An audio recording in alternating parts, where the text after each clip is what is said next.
Good morning, everyone. Thank you all so much for joining us here on the second day of the Second International White Hat Conference.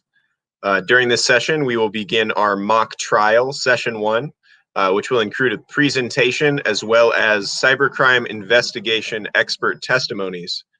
So we will go real quick into introducing our three teams.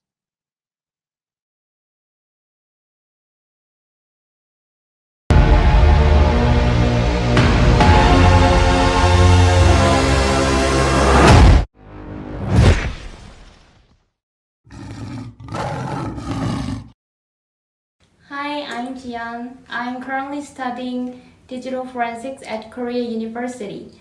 I'm interested in cybercrime and digital forensics and looking forward to meeting all you soon. Hi, I'm Oh Seong-yoon. I'm studying at Korean University School of Cybersecurity and working at Digital Forensic Research Center. I'm very excited to learn something new idea about digital forensics through this competition. Hello everyone, I'm Jung Park from Korea University's Digital Forensic Research Center. As a researcher, I'm enjoying to develop practical methodologies and techniques for supporting cybercrime investigations. We all look forward to participate this competition. Thank you.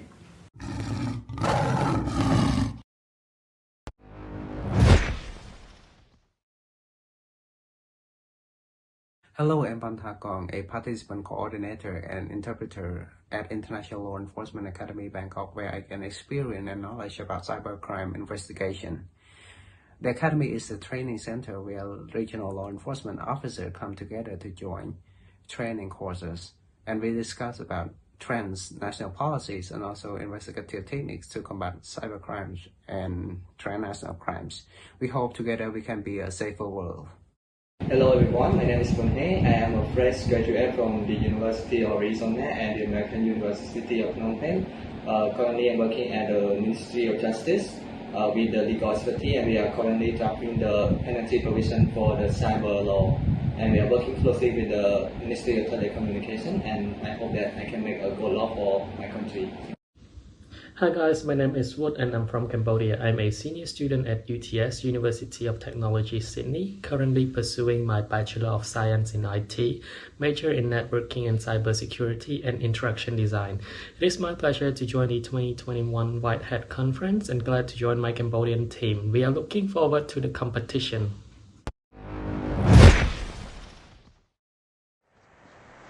Hi, my name is Rebecca Toot and I'm a technical expert in my team. Our team has participated in several Capture the Flag competitions and hackathons, such as the Hungarian Cybersecurity Challenge, which was organized by the Special Services for National Security. We also love to spend our free time solving Capture the Flag challenges and exploiting vulnerable machines on TryHackMe and Hack the Box penetration testing labs. Hi, my name is Mario and I work as a risk management and cyber compliance specialist. Everyone on our team has a full-time job in cybersecurity and we participate in part-time master studies. We organize an ethical hacking course for our fellow students in our free time. I can safely say that cyber is more than just a career for us, it really is a lifestyle. Hi, my name is Zoltán János. I'm a group leader within the Hungarian police forces. I've gained experience investigating several types of cybercrimes and monitoring cyber activities via OSINT and other methods. The strength of our group lies within diversity, that we came from 3 different fields of cybersecurity, giving us the chance to see the whole picture more accurately. So we're now going to move into the mock trial portion of today's session. The mock trial will be moderated by Jennifer Leprade from the US, and their 3 teams will present their evidence to Mohamed Chaki, the international judge from France, Nicolas Staub, the international judge from Switzerland, and Austin Gibbons, the international judge from the United States. Dr. Jennifer Leprade is an assistant professor in the Department of Criminology and Criminal Justice and the founder and head coach of the mock trial program at Missouri State University. She has served as a judge at multiple American Mock Trial Association regional and national tournaments. She earned her PhD in criminology and criminal justice and her master's degree in political science with an emphasis in constitutional law from the University of Texas at Dallas. Her research interests include cybercrime, courts, and policing. Dr. Mohamed Chaki holds a PhD in law from the University of Lyon 3 in France for a dissertation on French, British, and American cybercrime legal systems. This was followed by a 3-year postdoctoral research at the Faculty of Law, University of Aix-Marseille 3, France. He is a senior judge in Egypt and the founder chairman of the International Association of Cybercrime Prevention, the AILCC, located in Paris, France. An association of the international IT experts and legal scholars specializing in cyber law, privacy, and security. He is also the founder and co-director of the African Center for Cyber Law in Kampala, the ACCP. This research center was founded in collaboration with the United Nations. Dr. Chaki holds over 25 prizes for this academic achievement and was awarded the Medal of Excellence by the President of the Arab Republic of Egypt in 1998, the International Prize of Claire Leroux Dubé from Canada in 2007, and the Distinguished Services Medal from the Government of Brazil in 2009. Our next judge, Nicholas Staub, is dedicated to reducing ever-rising costs and losses related to financially motivated cybercrime by using technology and fostering strong public-private partnerships. As one of the first Swiss prosecutors specialized in fighting cybercrime, Nicola previously led numerous investigations in Switzerland and abroad. He has initiated and been contributing in an expert capacity to a variety of national and global initiatives against cybercrime, and serves as the ambassador to the Global Cyber Alliance and is a member of the Cybersecurity Committee of Digital Switzerland. Nicola is an attorney at law, earned his LLM at King's College in the UK, and completed various trainings in Switzerland and abroad in his field of expertise. Our final judge, Austin Givens, is an associate professor of cybersecurity at Utica College. His research has appeared in the Cyber Defense Review and the National Cybersecurity Institute Journal, among other outlets. In 2018, Givens was appointed to serve on the national staff of the U.S. Coast Guard Auxiliary as branch assistant for the External IT Security Awareness, a capacity in which he develops IT security awareness and training products for the 28,000 plus members of the U.S. Coast Guard Auxiliary and the Coast Guard forces worldwide. He received a PhD in public policy from the Department of Political Economy at King's College in London. We'll now hand it off to our moderator, Dr. Jennifer Leprade, for the mock trial. Hello, everyone, and welcome to the mock trial portion of the cybercrime investigation competition on this exciting day 2 of the 2021 International White Hat Conference. So we began this competition 2 days ago with 16 talented teams from all over the world. And now the top 3 teams will move forward to this live mock trial portion, which makes up the final 30% of the overall score. So congratulations to the teams, all the teams, and especially the top 3 teams for moving forward to this stage.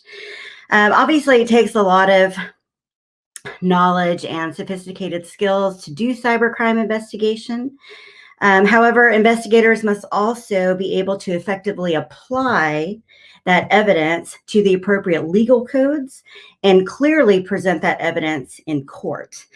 Because if they're not able to do this effectively, then the investigation could be wasted and the cyber offender may not be held accountable.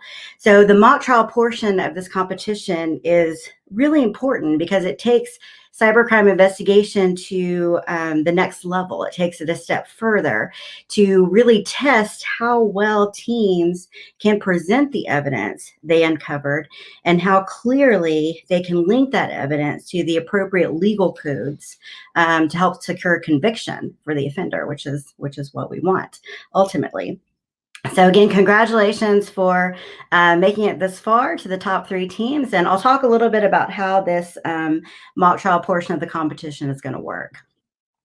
So again, the top 3 teams move to this final round.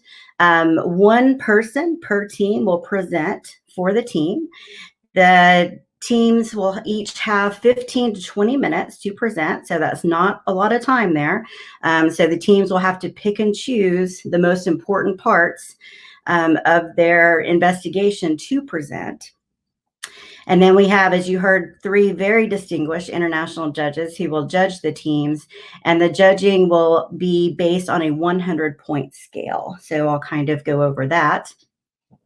Competitors will be judged on 6 major criteria for these 100 points. For 20 points of the score, the judges will look at the legal code statement. So how effectively did teams present the legal codes? Were the legal codes presented clearly and precisely? Did they appropriately focus the legal codes to the evidence and to the case at hand?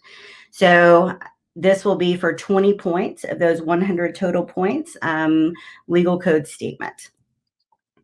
And then 20 points will be on evidence presentation. So certainly digital evidence can be very complicated, very complex, difficult to understand if you're not kind of in that world. And so how well did the teams present this evidence? Was it clear?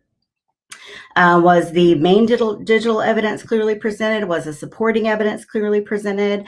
And was the evidence linked and relevant to the legal codes? Because again, if they're not breaking a law, if it's not linked to a law, then again, you're kind of doing this for nothing. So evidence presentation is very, very important. So that's 20 points of this mock trial portion. And then another 20 points is critical thinking and complexity.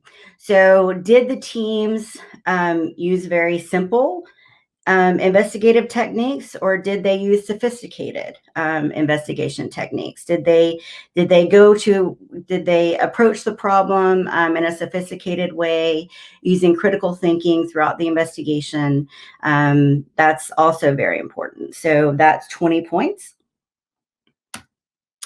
And then another 10 points is organization and presentation. So was the presentation kind of all over the place and not really organized, or were there clearly defined sections, clearly defined organization? So that's also very important to really build your case, which is what they're doing here, and to make sure that it is organized and easy to follow. And then this also will score presenters based on was their voice strong? Did they use good sentence structure? Again, just easy to understand and confident about their presentation. So the 3 teams will do their presentation. Again, 1 person per team will present for their teams. And then after all 3 teams present, then we will move to a judge question and answer section of the competition. So each judge will ask each team 1 question, and then that will be the final 10 points of the competition. So how well did the presenter answer the judge question? Did they answer it precisely? Did they answer it with strong knowledge, with confidence? So this will be the final 10 points of the 100-point score for the mock trial portion. So again, this is how the 100 points will play out today. So legal code statement, again, is 20 points. Evidence presentation, 20 points. Clear explanation, 20 points. Critical thinking and complexity, 20 points. Organization and presentation style, 10 points. And then judge question and answer will be the final 10 points, making up 100 points, which again will be 30% of the total for this competition. So order of presentations, we will hear first from Team South Korea, then we will hear from Team Cambodia, and then finally we will hear from Team Hungary. So again, congratulations to all the top teams for making it this far, and good luck to you all. Okay, so Team South Korea. Hello. I'm sorry I'm wearing a mask because of Corona. I have to wearing a mask in a laboratory. So. Okay. All right, you have 20 minutes to present, and you can start now. Okay. Hello everyone. This is Oh Sung-yoon of KU DFRC from South Korea. In this presentation, I'm going to explain the results of our recent investigation on the case number UC-12345. This is the outline of my presentation, especially in the part of collection and analysis process, I will present our event investigation process and findings in detail.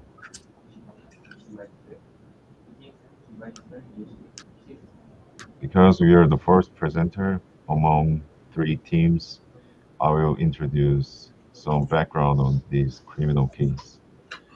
So, in early January 2021, FBI agent learned that Mr. Evan Nudo is allegedly responsible for several of the most expensive computer intrusions of all time.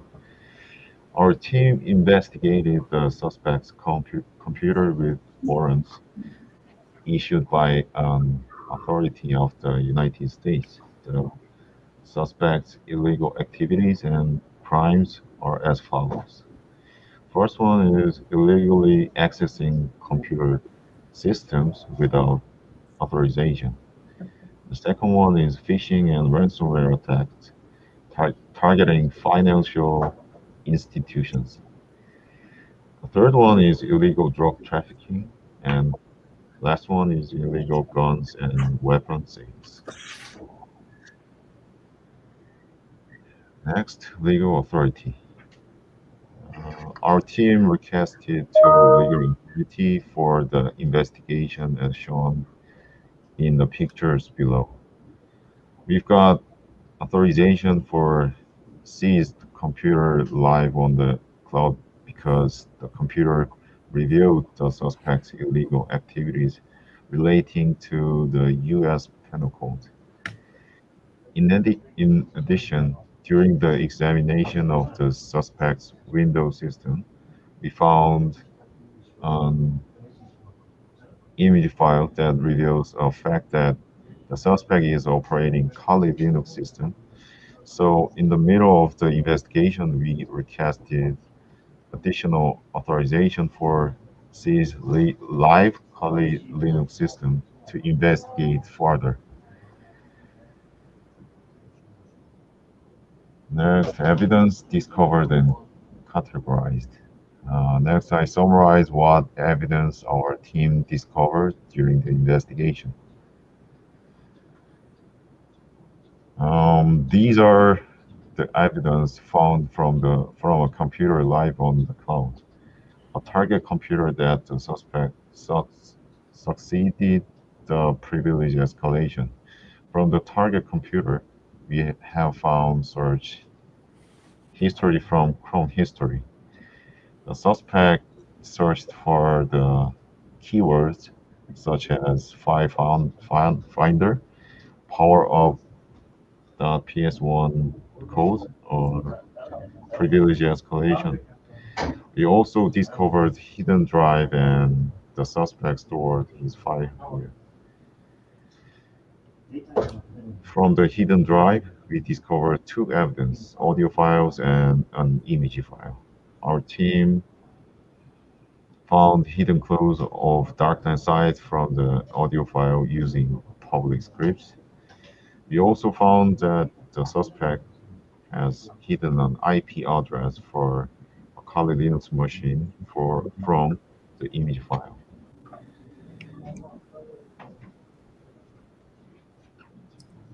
From the Linux machine, we discovered two hidden and suspicious directories containing the files beginning with file X.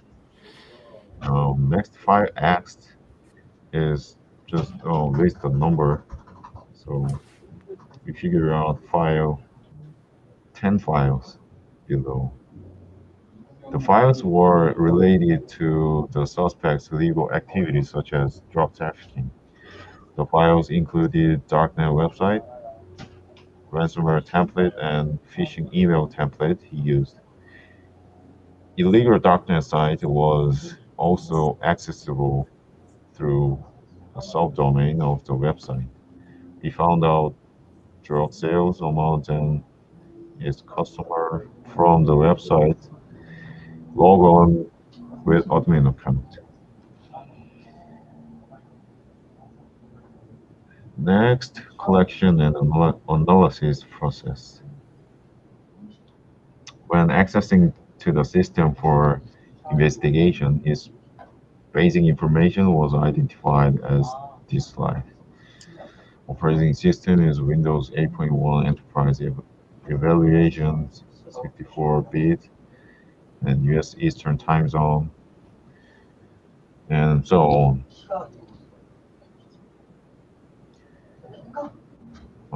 To perform illegal activities and crimes, the suspect needed to gain root access. Root access means admin access. So the suspect searched a way for the privilege escalation in a Windows system. He used power of some PS1 script and finally successfully escalated his privilege. Through all of this, it is related to the US Penal Code 18 USC 1030 A5B. With the administrator privilege, we started forensic analysis on the suspect's Windows system. When performing basic artifact analysis, a trace on a hidden drive Z was found from a link file in the following recent folder. FTK imager for interpreting partition table and file system was utilized to examine deeply the local storage device of the live system. The tool identified an additional volume that has not been shown in default Windows Explorer. Through all of this, it is related to the US Penal Code 21 USC 846.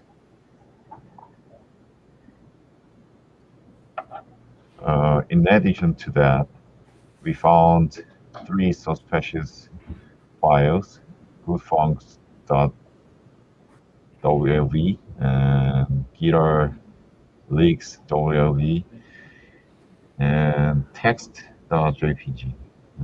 Two WAV files had hidden messages about darknet, and JPG file had hidden access information about Kali Linux system that we had to investigate further. So through all of this, it is related to the US Penal Code 18 USC 1030 E2 and 18 USC 1343 and 18 USC 1038 A1. Next one, right after connecting the live Linux system for investigation, its basic information was identified as follows. Operating system is Kali GNU Linux 64-bit, version is 2021 January. Time zone is US Eastern Time. So and so on. This Linux machine was used to access to the darknet IP address and send phishing email. Through all of this, it is related to the US Penal Code 18 USC 1037 A1 and 18 USC 1038 A1.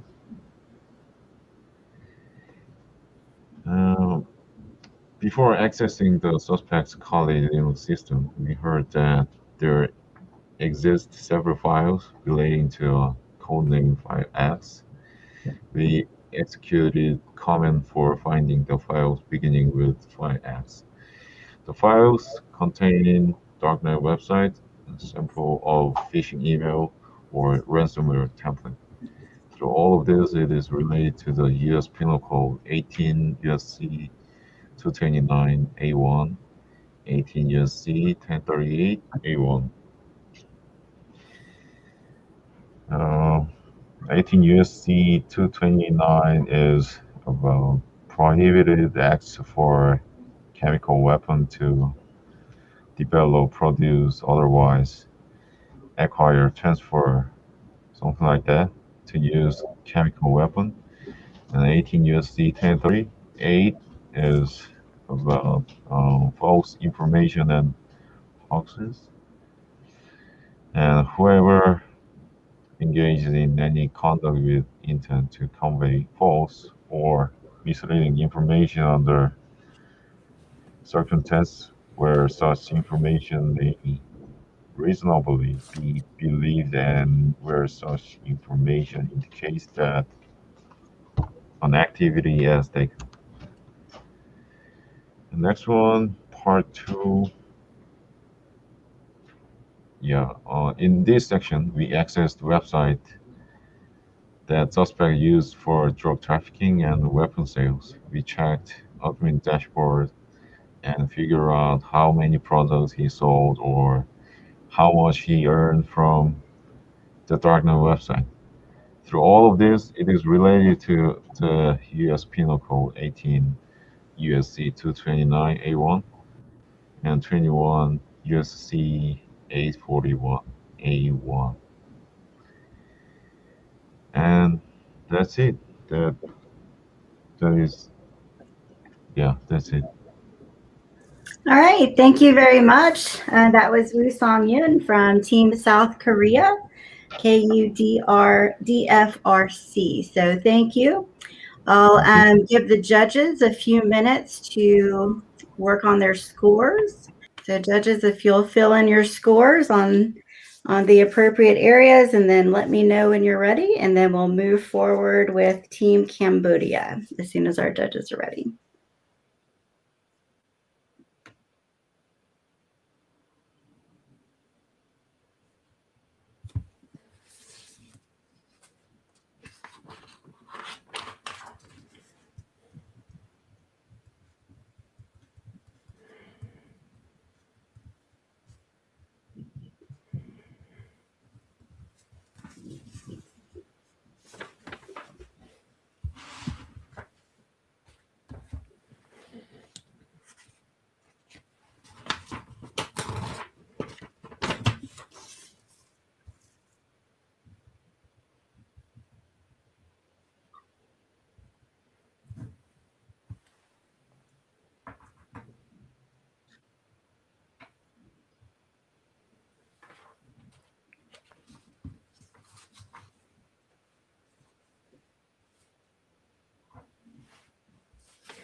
Judges, you may also want to make some notes for what you want to say during the comment section, any questions you want to ask during the question and answer portion.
All right, looks like our judges are ready to proceed. Thank you so much.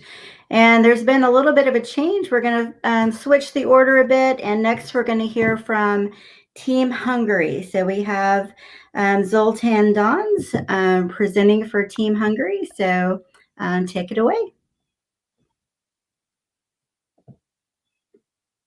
Hello, everyone. I will need some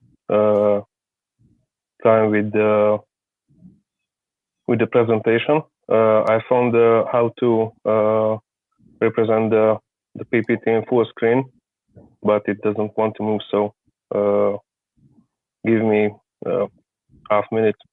Okay, check it. that's fine. That's fine. Thank you. So welcome, everyone. My name is Zoltán Dons, and I represent the Hungarian team 50 Shades of Grey Hair in this competition. Let's start with the case. According to the information given in the early January of 2021, Mr. CIC, a special agent in the FBI, learned that the individual, only known as Mr. Evil Noodle, is responsible for several of the most expensive computer intrusions of all time.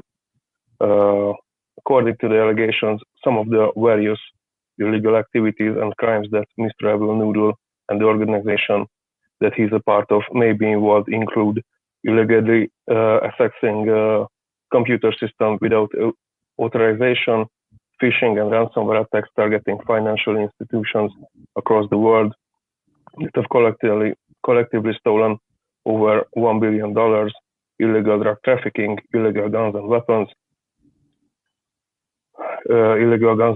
sales.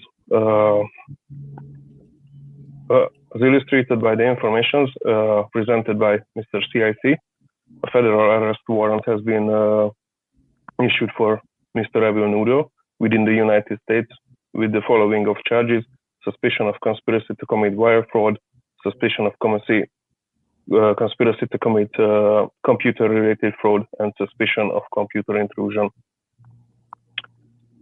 So our investigation scope was an initial Windows machine, which was seized by the Department of Justice, where we discovered a Kali machine and the darknet store. I will tell these about later.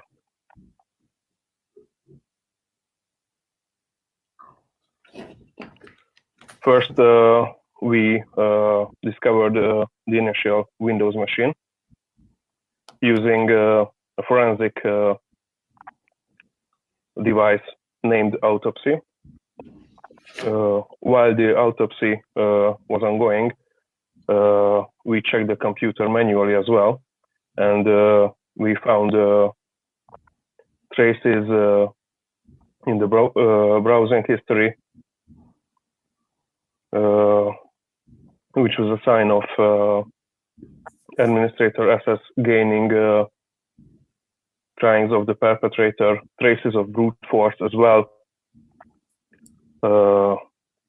which are text files with passwords, usernames, surnames, dictionary words on the local computer. Brute force attack is a type of attack which target is to gain control or pass the password authorization, and these text files containing passwords, usernames, surnames, and so on are used widely to commit brute force attacks. And the autopsy scan also was very successful. It discovered a hidden hard drive with suspicious text and audio files, which we investigated furthermore, such as with steganography. The steganography is an art of hiding messages in files, uncovered hidden files into audio files, uncovered hidden messages into audio files, indicated suspicion of conspiracy and illegal online dealing activity. We also uncovered the hidden Kali Linux IP address from a picture file. We further investigated the audio files and the JPG to trace the origin it was originally downloaded from. We have that it was downloaded from a Google Drive via utica.edu account. Here is our first evidence. Our evidences are technically gathered evidences, and we used screenshots for the reports and the presentation. The first evidence is a browser history of a Google Chrome and the Internet Explorer browser. It shows the intention and willingness of the perpetrators to gain unauthorized control over the compromised operation systems, which is illegal according to the US Criminal Code 1512, Section 1, subsection B.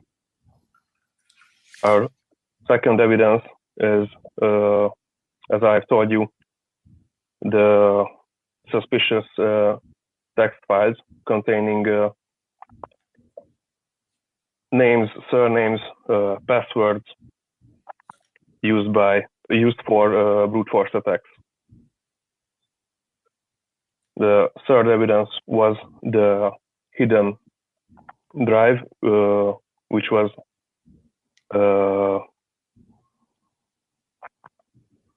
gathered by the autopsy inspection. This evidence proves that the perpetrator tried to hide his illegal activities and whatever information he gained from these illegal activities. This is an indirect evidence that proves conspiracy according to the 18th US Code 371. Our fourth evidence is the trace of Kali Linux. Kali Linux is an operation system designed for penetration testing, which is legal, but can be used for hacking as well. Finding traces of the usage of this type of operation system does not prove anything illegally on its own, but it's an evidence and a sign of suspicious activity, and it raises suspicion.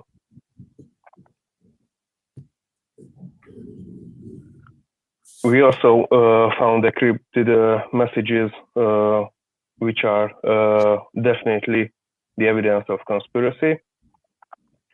The encrypted message was the next: hide the transaction from Lee in the DB, we don't need attracting any attention. So if there is an encrypted message which tells one person to another to hide his activity and transaction, there is definite proof of conspiracy, and we will see what kind of activity they will try to hide. We will show you later. The second computer was the Kali computer. First of all, we obtained a search warrant for the Kali machine to further investigation. We found hidden folders in this computer as well, using the harvester, which is a forensic application.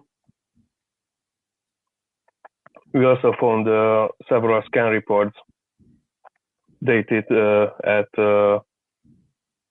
25th of May, including scanning reports of certain targeted organizations. We also found signs of ransomware and phishing activity. We have found one exact phishing template and one exact ransomware template as well. These are text files used for ransomware attacks, and we found it in the hidden directory of the inspected computer. We also found the victims list, which contained detailed information about targets and victims, including YP numbers, amount transferred, company names, and date of contact. Our evidence number 6 and number 7 shows that the perpetrator collected sensitive information about his targets, including healthcare insurance companies, and shows the intention of the perpetrator to explore his targets. According to the US Code 669 Section A, which is theft or embezzlement in connection with healthcare, the perpetrator tried to acquire money and funds from MedLab Health Insurance Company, and he tried to initially assessed several computers without authorization and obtained sensitive information about payment and finance, which is US Code 1030 Section A, subsection 2, fraud and related activity in connection with computers. And there is also a suspicion of 2512 Section 1, subsection B, possessing a device that is useful for the purpose of intercepting electronic communications.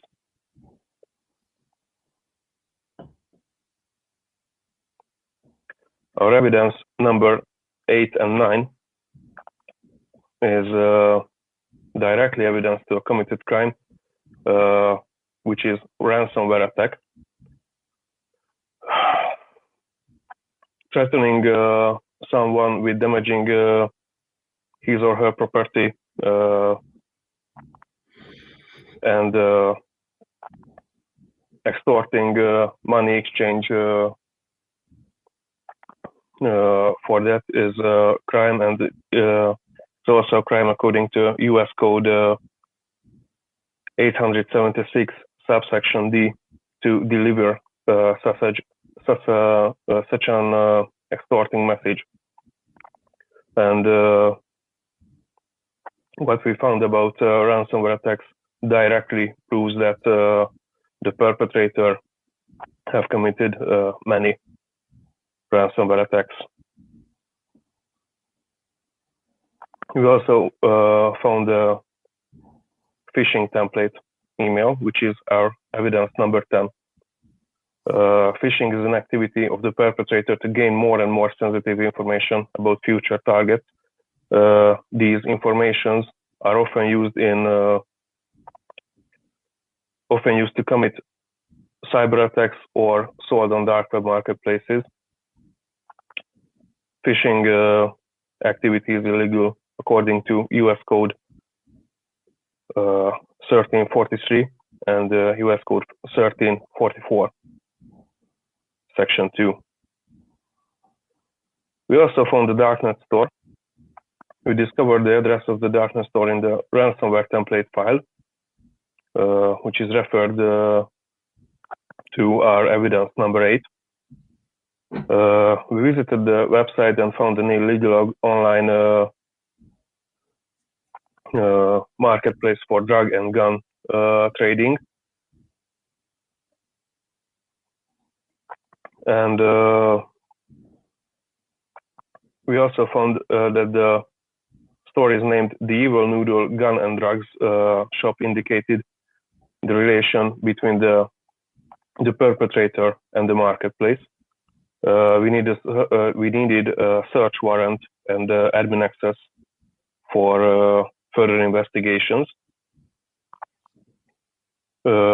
which we had, and investigated the site further and found the admin panel login where the password could be easily guessed.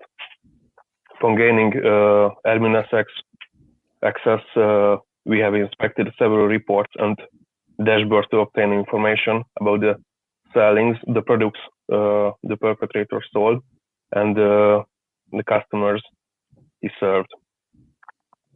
These are screenshots about the customers and the products, which is our evidence number 11.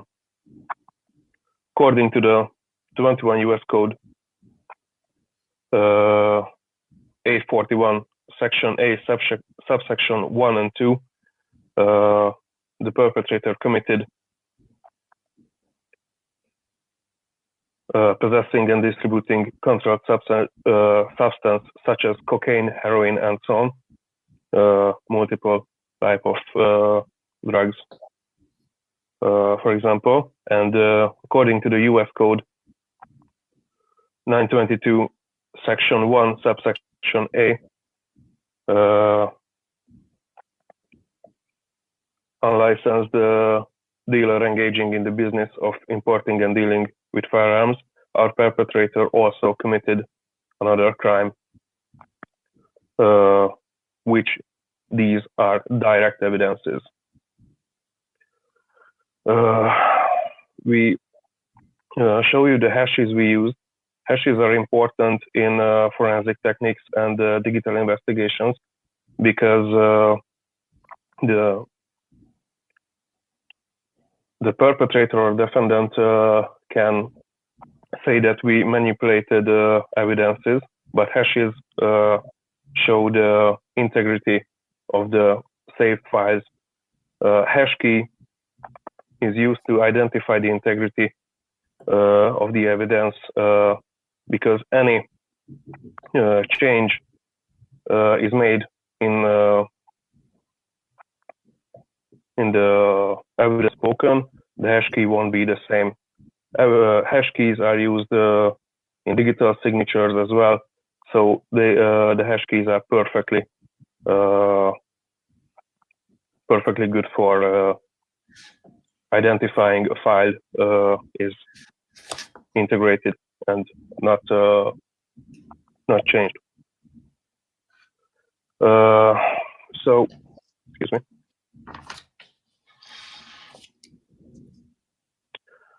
So we used direct evidences of committed crimes, indirect evidences that raise suspicion, and various types of signs that shows conspirative activity.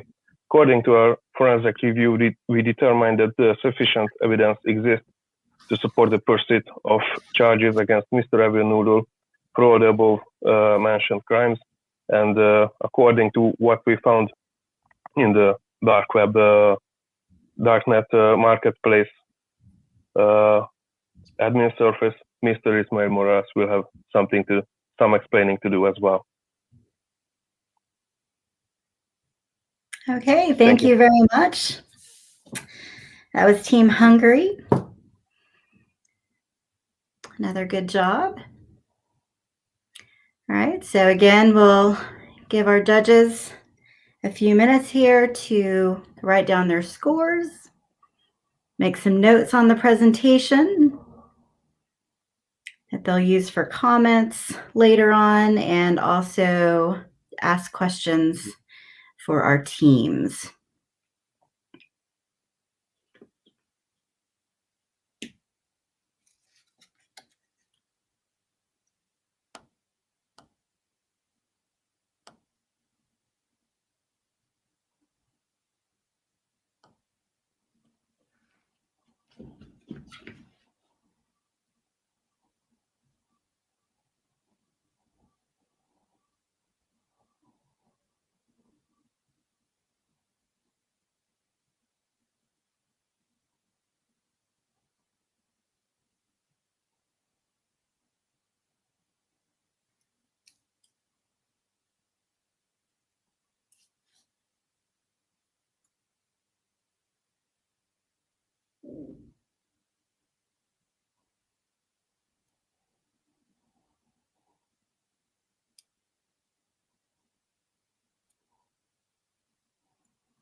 And once we get the okay from our judges that they're ready to continue, we will hear from Team Cambodia.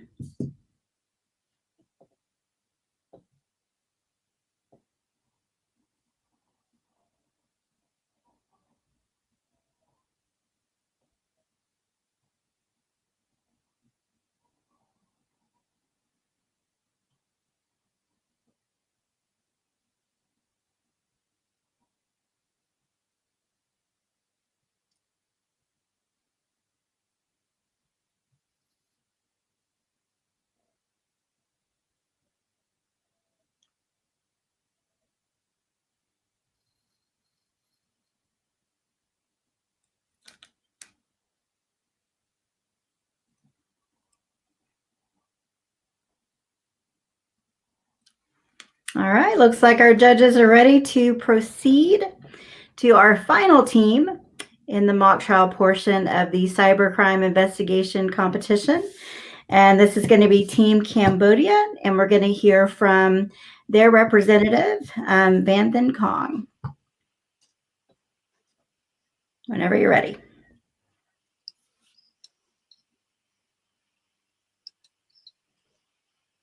Excuse me, can you see my screen? Yes, we could see it.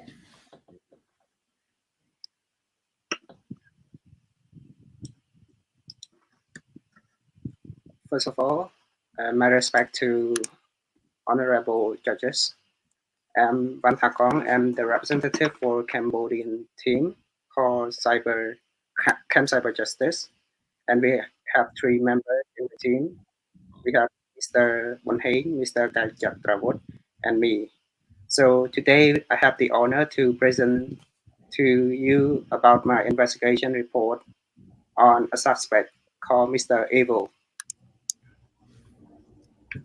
So without further ado, I would like, in my presentation, I will be talking about the case scenario and also the brief investigation process. And next, I will talk about the search and seize warrant, which are issued, and And then I will talk about digital forensic investigation and legal code together with the evidence we found from our forensic examination of the machine of the suspect. And then I will talk about the summary findings and last but not least, Q&A session. So in early January 2021, FBI agents have provided information to us about an individual called Mr. Evil Noodle, and the information we got are as following. Mr. Evil Noodle has background in computer programming in financial industry, and he is also suspected as a member of criminal organization named Evil Lizard, which conduct various cyber attacks and generate billions of dollars of income. And an arrest warrant has been issued for Mr. Evil, which include the following charges. The first one is suspicion of conspiracy to commit wire fraud. Second one is suspicion of conspiracy to commit computer-related fraud. And another one is the suspicion of computer intrusion. And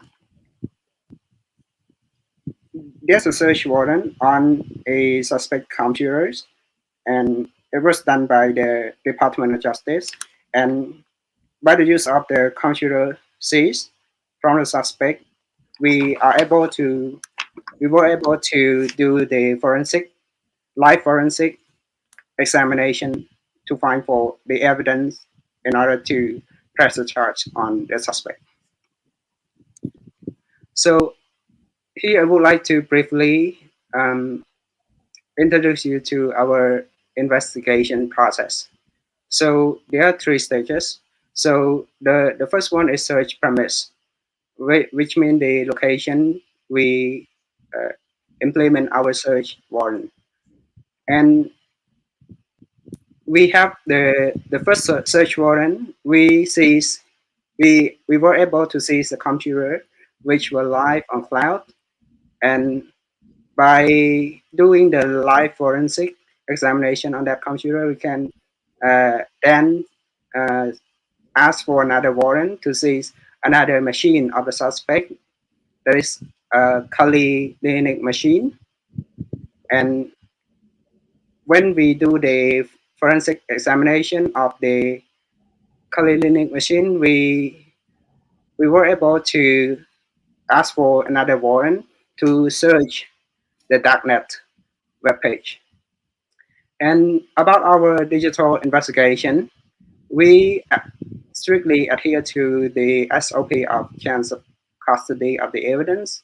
And once we find the evidence, we document all the evidence very carefully and according to our correct procedure.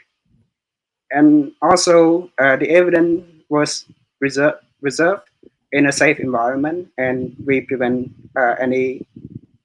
from any contamination. And after the forensic examination of the machine that we seized from the suspect, we were able to find several evidence, and with those evidence, we together with the penal code, we consider some charges against the suspect. So here's the warrants which I talked about a moment ago. The first search and seize warrant, which is the cause of the seizure of the first computer, which is Windows 8, and the name of the machine is Evil Home. And then after doing the forensic of this computer, we were able to ask for the warrant to search and seize another computer with the name of Kali Linux machine, and the name of this computer is evil hacker. And last but not least, with the information we get from the Linux machine, we were able to ask for another warrant in order to search the darknet, which contained the shop of Mr. Evil that sell guns and drugs. So, as I said before, there is a arrest warrant for Mr. Evil, and the arrest warrant includes the charges, the 4 charges. So, for the first charge, suspicion of conspiracy to commit wire fraud. So we get the evidence from the Linux machine, which we find the files X7 target, and from this file we do the live forensics examination, and then we find some information in the file by through the use of the file, and we can see like amount of millions of dollars in Bitcoin currency, which the suspect get from the victim. And also we can see the phishing template, which is created by the suspect, and it is also lists a number of targets.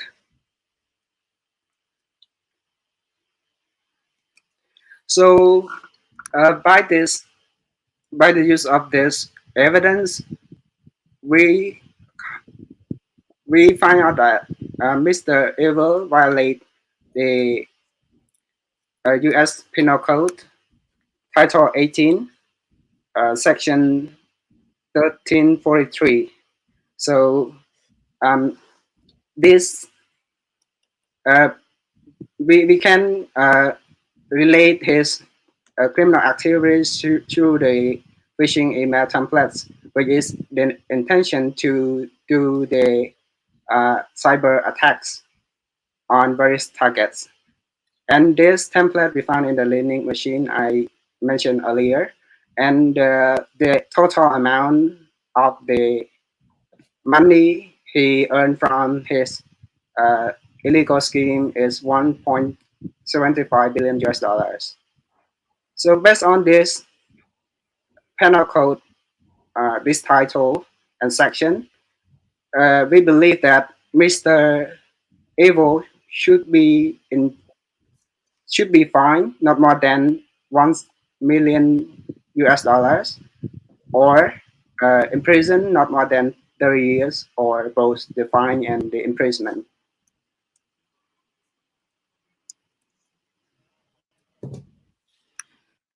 Okay, thank you very much, Team Cambodia.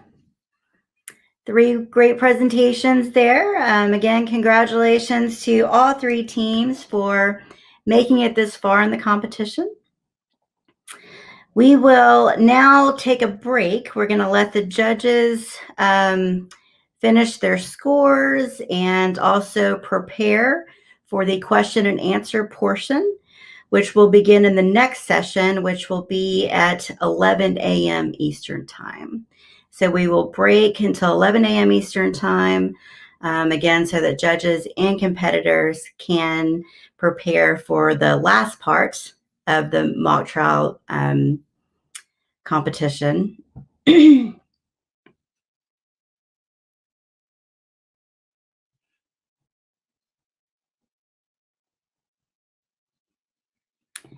just 1 second here. Okay, it looks like Team Cambodia is not finished with their presentation yet, and they have a little bit more to go here. So go right ahead.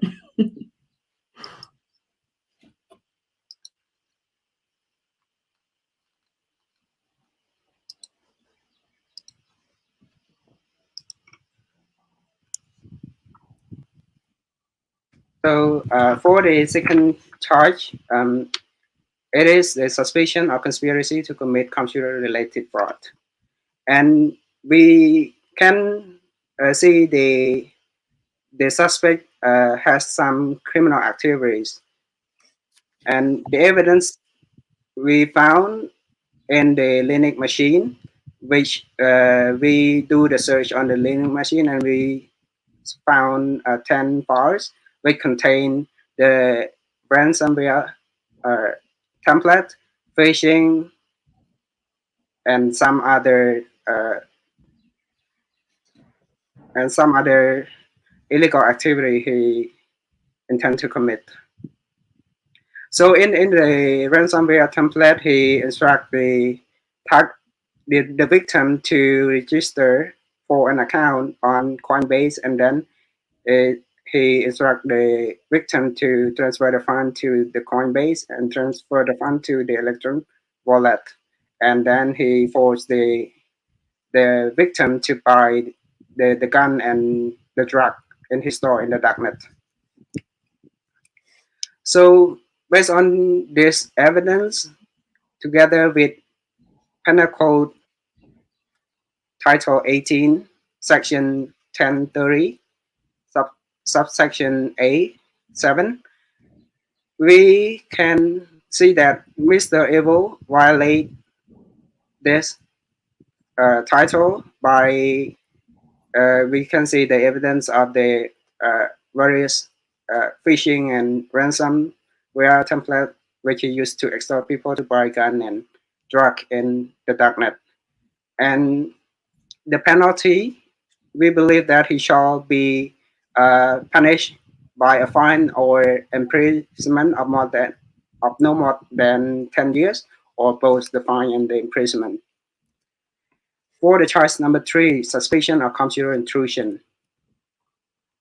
So in the Linux machine, we, by the use of the file XML file, we can see some information related to the attacks on various targets. And this is suspected to be the cyber attacks or another computer related attacks or ransomware attack. So by the use of this evidence, Mr. Evil violate Title 18 US Penal Code, Section 1029, subsection A and 5. So he, in this evidence, we can see his 6 ransomware attacks, which result in his income 1.75 billion US dollars and the template. And Mr. Evil should be punished by a fine or imprisonment of not more than 15 years, or both, based on the penal code we select. So therefore, suspicion of the illegal gun and drug sales in his darknet store. We have evidence number 4, which consists of 4 evidence, and we can see his customers and his guns and drug sales in his darknet shop, which is illegal because he doesn't have any authorization to sell this firearm and controlled substance. So we can see that Mr. Evil violate Title 18 U.S. Penal Code, Section 922, subsection A1. So, and the penalty for this evidence and match with the penal code, he can be imprisoned not more than 5 years for selling the gun in his darknet shop. And based on the Title 18 Penal Code, Section 841, subsection A, and the evidence of the 17 type of drug in his store. So based on this title, we can punish him as a fine of not exceeding 50 million US dollars or not greater than that authorized in the Title 18, or he shall be imprisoned of not less than 10 years or not more than a lifetime. So beside this four main evidence, we also have other supporting evidence which we have found in the initial stage of our forensic examination. When we get the first computer, we see hidden drive in that in that um, in that computers, and in that hidden drive we can find four suspicious files, and with when we cannot open the file to see the information, and he has so we have to open each file with the notepad, which lead us to see the IP address, something that suspicious to be IP address, and with that we use that information to convert to IP address, and that IP address lead us to find the Linux machine. So all in all, we believe that with all the evidence we presented to the judge, we would like to put the charge on the Mr. Evil on the charge of conspiracy to commit wire fraud, conspiracy to commit computer-related fraud, computer intrusion, illegal guns, and drug sales based on the penal code I mentioned above. So that's all for me. Thank you for your attention. Thank you, Team Cambodia. I understand there were some technical glitches there. So I appreciate you coming back and finishing your presentation. We certainly will make sure that doesn't affect your score. We understand you did have a full PowerPoint prepared. So thank you for coming on and finishing despite the technical glitches. Unfortunately, in this setting, that's going to happen sometimes. So, so good job again by all of our competitors. Congratulations.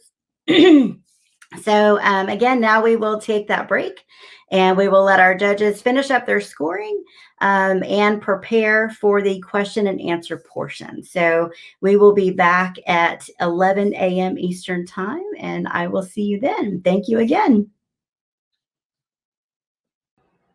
Hello, everyone. Welcome back to the mock trial competition, the mock trial portion of our cybercrime investigation competition at the 2021 White Hat Conference.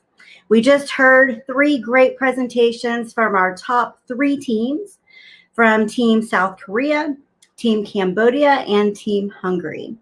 So now we're going to bring the judges back, and the judges are going to ask questions to the competitors about their presentations, and that will be the final portion of their score, the judge question and answer portion. So if we could have our judges come back.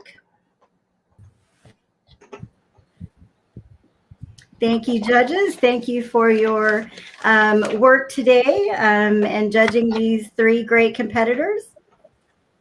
So we will start with the first team, Team South Korea. So if we could have Woo Sung-yoon come back. So each judge will take turns and ask questions to the competitor. So we will start with Judge Chalky. Dr. Chalky will ask Team South Korea questions, and then also give feedback on his presentation. All right, Judge Chalky, you ready? Yeah, thank you so much. Good morning, everybody. It's my pleasure to participate in the White Hat competition today. I would like to thank Professor Choi for inviting me as a mock trial judge in this competition. In fact, I have already participated before in such competitions organized by Oxford University, but let me tell you that this competition is very, very unique. I'm very happy. I would like also to thank my colleagues, Professor Austin Givens. I would like to thank you, Jennifer. I would like to thank you, my colleague Nicola Staub for their input in this competition, and I would like to thank Rachel Land for her assistance. I will start by some comments. As for the team of South Korea, in fact, you need more explanations for digital investigation steps, and you need to focus more on the content of your presentation and to have more analysis. The presentation style was good, but needs more sentence structure. It's recommended also that you don't need the slides word by word as you did in the beginning of your presentation. In addition, you have mentioned some wrong legal codes and you didn't mention some applied ones. As for the question, in fact, I have a general question to the three teams, and I prefer to have the same question so that this will be evaluated on the same basis and I will be fair. So my question is, according to your legal and technical experience, how can we address the challenges of tackling cybercrime on the dark web, especially using cryptocurrencies in the transactions, which makes offenders anonymous?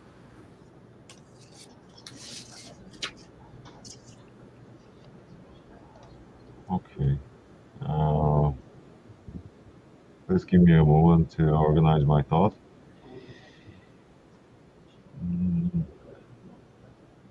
About cryptocurrency? Yeah, using them on darknet. Yeah, this represents a major challenge for law enforcement. How can we tackle this issue? Yeah, I don't know what's your background. Is it legal or technical? Your background is technical. Yeah, my background is technical, but I think. Okay, from the technical perspective. Oh, technical perspective. Yeah. Okay. We can figure out the suspect client system desktop, and we can analyze artifact to some artifact to when using cryptocurrency. There might be some Windows artifact or some hardware wallet or software wallet. They can be files or data in their system, so you can analyze the data or artifact, I think. Okay. Thank you. Okay, thank you. All right, Judge Staub, you can give feedback and then ask your question. First of all, yeah. Oh, yeah. First of all, thank you very much for this presentation, and of course, it's an amazing pleasure to also be on this panel and part of this mock trial. And please excuse me, I will refrain from thanking everyone, and thank you, Chalky, to do it. But as I see, we're very limited on time. So just a brief feedback for you on the presentation. It was well presented, I think, and I thank you. From a Swiss, let's say, judge perspective, it was very focused on the technical side. And I just heard that your background is more technical than legal. So in a real life scenario, I would, of course, really recommend you here to focus a little bit more on the legal argumentation to bring forward when presenting evidence to a court. Since you're technical, I just have a more simple question to ask you. What procedure or process did you use during your investigation and forensic analysis to show and make clear to the court that the evidence was not altered or tampered with during the investigation? Do you see it a technical way, or how would you show that after seizing the evidence and when presenting it, it was not altered or tampered with? Okay, I understand. Thank you.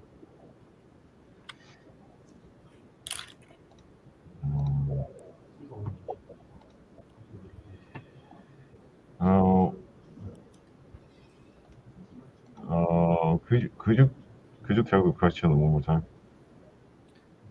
Yes. So my question is just, after seizing evidence, I understand that you did some investigation and you looked and found evidence and suspicious activity.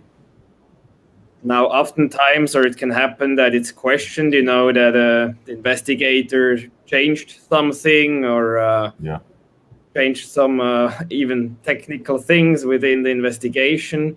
And so is there a way, or how can you show to the court that evidence is still the same digitally when it was seen, and that nothing was changed or altered during the investigation. Yeah. Traditional digital forensic in my side, I use Falcon hardware imaging, and they're provide integrity thing, but this competition is live forensic. Because there was live forensic, it was very difficult to retain integrity of the target system. So we try to imaging that virtual machine, but it could be um, change the thing, because we once we import the software or download something, it should be changed anyway. So it was difficult, but we tried to keep integrity. Yeah. Okay, thank you. Perfect. Thank you very much for your answer. Thank you. Thank you. All right, and now Judge Austin Gibbons will give some feedback and ask a question. So I would say that on the whole, your presentation was very well organized. It was logical. It was clear. It was easy to follow. And so I commend you and your teammates for that. I had a question regarding your investigation of the darknet site. And I was wondering if you could go over again your process for that component of the investigation. How did you look into the darknet site? What tools did you use? Did you seek an authorization to conduct that piece of the investigation, and so on? Actually, darknet site is after CTF, the professor give the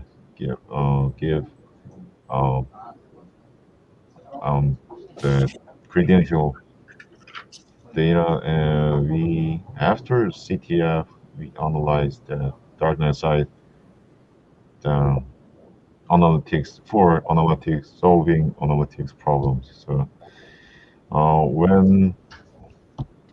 if we have plenty of time about analyze the darknet site, you can use search subdomain, and you can brute force about the credential password, something like that. Yeah, that's my answer. Okay, thanks. All right, thank you, judges. Thank you, Team South Korea. And next we will have Team Cambodia, Nathan Kong. And he will answer questions for his team.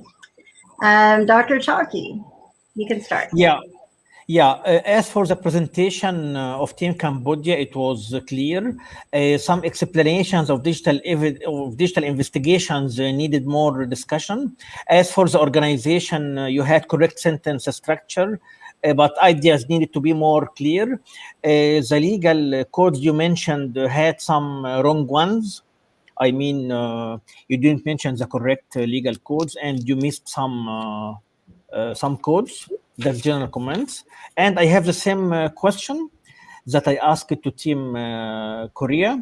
How can we address the challenges of tackling cybercrime on the dark net, especially using cryptocurrencies in the transactions by the offenders, which makes them anonymous?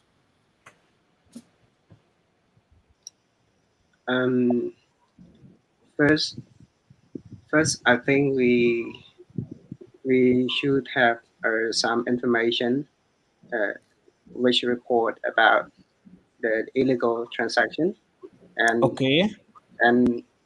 if there are witness or some informant who come to tell us, we can proceed with some procedures such as finding evidence on the internet, or finding some link which can be an answer.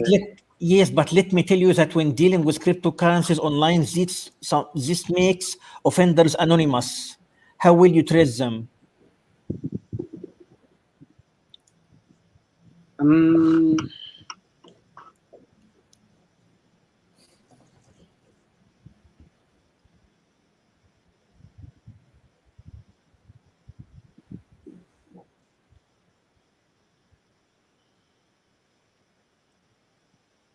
I think we should find the victim of if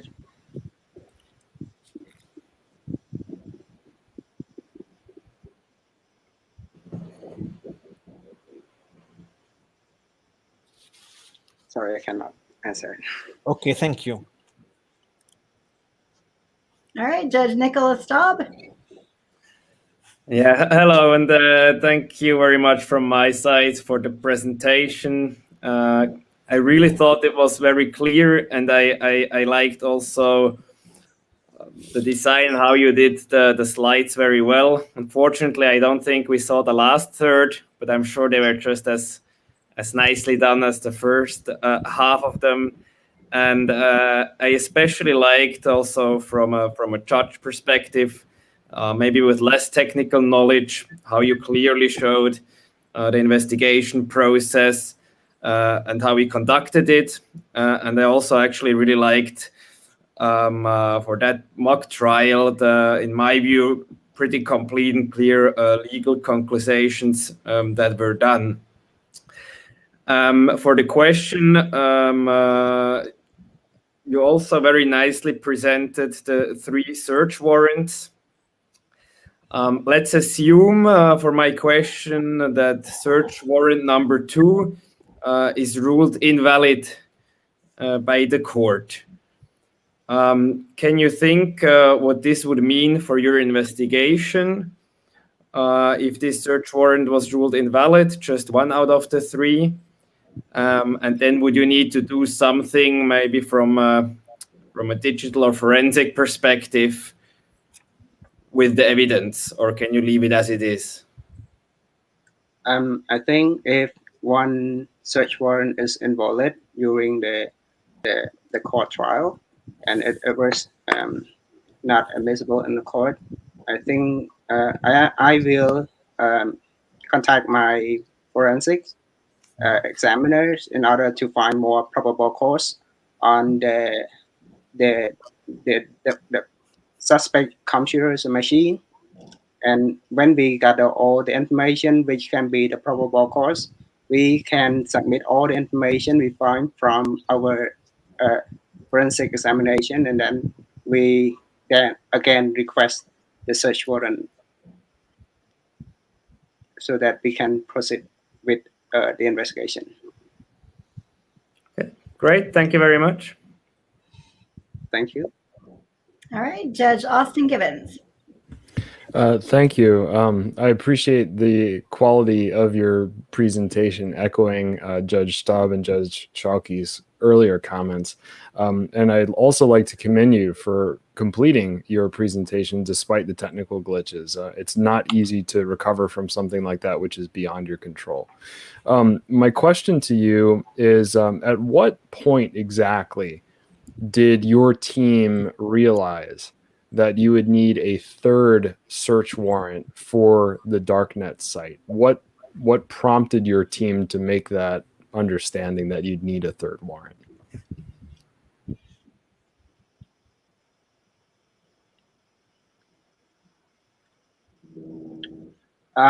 The prompts we get the hint from our case manager. He said that there was an update latest qualities of cocaine in the darknet. And then during our forensic examination, we also find the evidence, find files on the machine of the Windows machine, which is not Linux.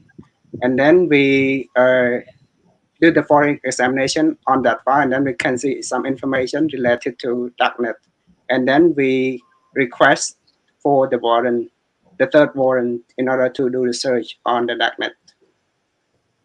Very good. Thank you. Thank you.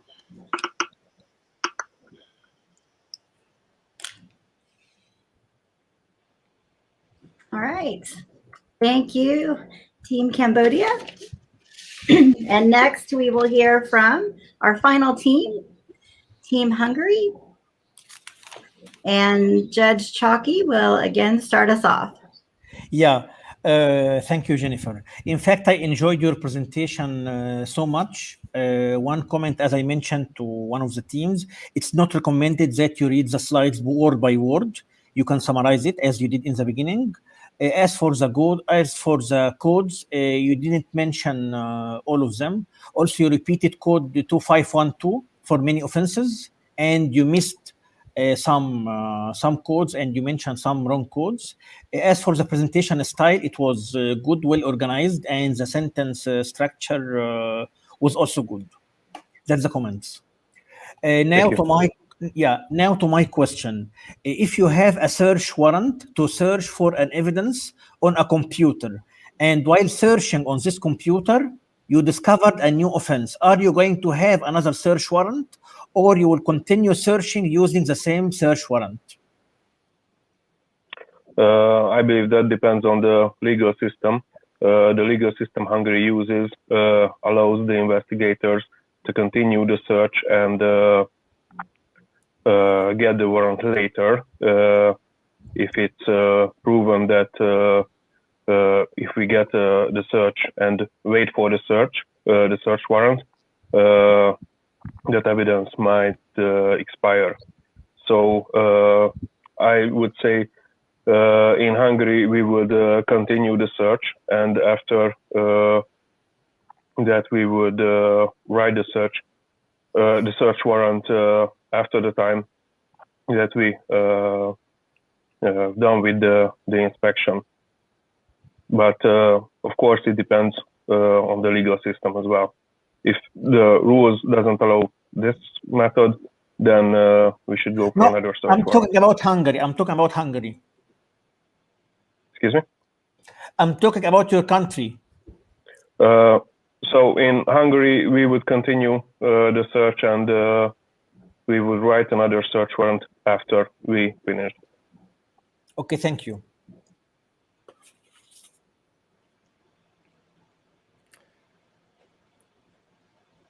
Jennifer, is it my turn? Yes, please. All right, thank you very much. Big thank you for your presentation, and welcome also from Switzerland. Just two comments. First, I really also enjoyed how you presented and how you used the slides with a very great timeline slide that made it also for a non-technical judge very clear of the steps that you took. A second quick comment is not going to influence my scoring, but congratulations on the name that you chose, 50 Shades of Grey Hat. I really like it very much, but as I said, it's not going to go into the scoring. For my question, and I saw this often as a prosecutor, let's assume you secured the evidence as you presented, and maybe before the trial, the perpetrator asks to get the physical hardware back, to get his expensive computer back. From your perspective, would you be able to do something like that and give the computer back? Or would you say, no, you don't give it back, it was used for crimes? If you give it back or not, is there some argument that speaks in favor of doing this or not doing that? What could you do to decide one or the other? Again, it depends on the legal system, but in Hungary, if we have a decree of search and seizure, we don't use warrants, we write decrees for search and seizure. We seize evidences.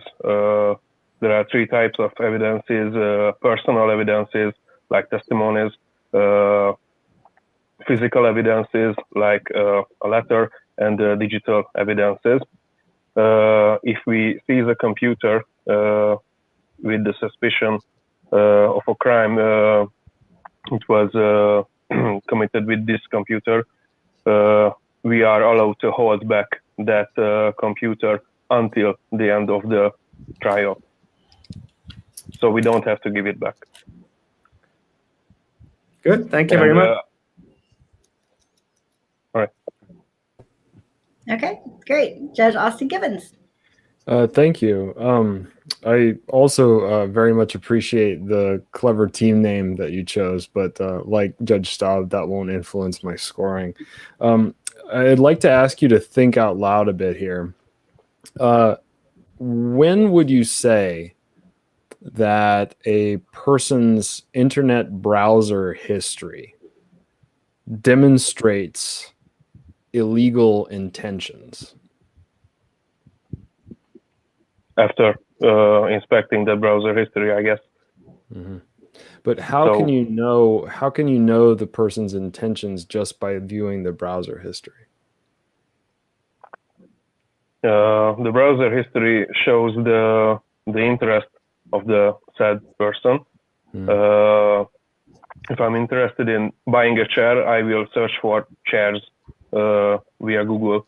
If I'm interested in how do any other people produce a bomb, just because I'm curious, I will search for that. But if I want to manufacture a bomb by myself, I will search for more specific information about that. So these hints can, I believe, these hints can give us directions about the said person's interest. Okay, thank you. All right, thank you, Team Hungary. Appreciate that.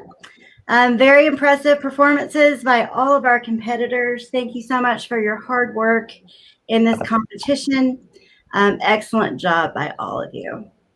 So since this is a mock trial, I think it's only appropriate that we have a final verdict for our friend, Mr. Evil Noodle. So after carefully considering the evidence and the legal codes presented, the judges have reached a final verdict. Judge Austin Gibbons will present the verdict on behalf of the judges now. It's always a precarious thing when you have to sort through the many different penal codes applicable to Mr. Evil Noodle's offenses. But there is one offense that I think has a high probability of sticking were this an actual jury trial in the United States using the United States legal system. And the specific law in question that I've identified that has been cited by some of the competitors is Title 21 United States Code Section 841, which addresses the distribution of a controlled substance. And given the amount in terms of dollars as well as physical quantities, meaning mass or weight, that Mr. Evil Noodle was distributing on his darknet site, I believe he is eligible to be sentenced to not less than 20 years in prison and eligible for a fine of up to $50 million US. So I doubt we'll be seeing Mr. Evil Noodle for quite a while. All right, so not very good news there for Mr. Evil Noodle. So now I'd like to just invite our judges to present any final comments that they'd like to make about the competition. Dr. Chalky, would you like to start? No, thank you. Everything's okay. All right. Well, from my end, maybe just again, thank you to the presenters. And if during my time so far fighting cybercrime, the one thing I have seen is that it's really a truly global problem. As I think we have also maybe not seen that much in the mock trial, but it's clear that this evidence is usually spread around the world. Or maybe from a Swiss perspective, it's often also in the US with our friends that we can and need to get it.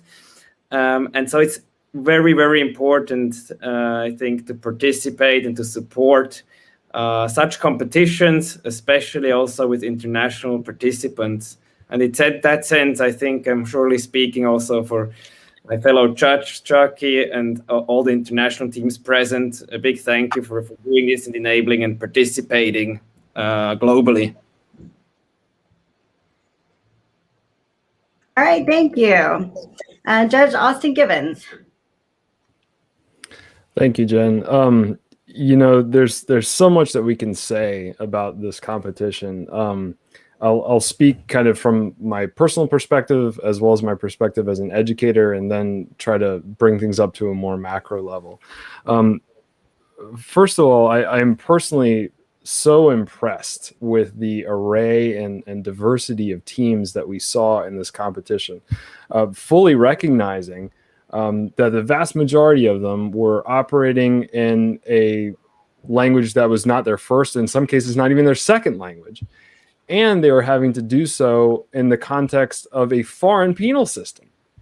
And yet, despite that diversity and those challenges, they rose beautifully to the occasion. They were able to orient themselves within US law. They were able to orient themselves within the competition platform itself. This was an endurance test in the physical sense as well as mental sense, because they were up collectively for at least 24 hours, actually attempting to solve the problems presented in the challenge, documenting and asking meticulous questions of the case managers, of whom I was one, and doing it all with a high degree of professionalism and attention to excellence that is really just commendable. So I would say, again, at a personal level, as someone who also is concerned about cybercrime as an ordinary citizen, this is very heartening. This is very heartening. The theme of the competition and indeed the conference has been all together against cybercrime, and one really gets that sense that there is this sort of global drive and unity that brings us all together. And if what we have seen during this competition is any early indication of where things will go in the next 5 to 10 to 15 years, then I'm heartened, and I am more optimistic than I was just a few days ago. So in that sense, great praise to all involved. This has been a really excellent exercise. I would say for the teams that made it to the top, to the final round, wonderful job. You've proven your mettle under very challenging circumstances, and what you have achieved just by making it this far is something about which to be very proud. And so finally, I would just say, to my fellow judges and the facilitators of this entire competition and conference, thank you as well, because this has been a true team effort. It's been an absolute blast working alongside you. And I do hope that we get to do this again in the not too distant future. So Jen, back to you. Great. Thank you so much, Austin. So this will close out the mock trial portion of the competition. Congratulations to all three teams again. Team South Korea, Team Cambodia, and Team Hungary. Excellent job. Special thank you again to our impressive panel of international judges, Dr. Mohammed Chowki, Judge Nicola Staub, and Dr. Austin Gibbons. So now the judges will finalize their scores. We will do some final tabulations, and then the winners will be announced at the award ceremony at 4 p.m. Eastern Time today by Dr. Chu from Utica College. Thank you again to Dr. Choi for organizing this amazing conference. It really has been a team effort. So many people have worked so hard to put this on, and it's been an honor for me to be a part of it. So thank you so much, and thank you all for joining our mock trial competition. Thank you.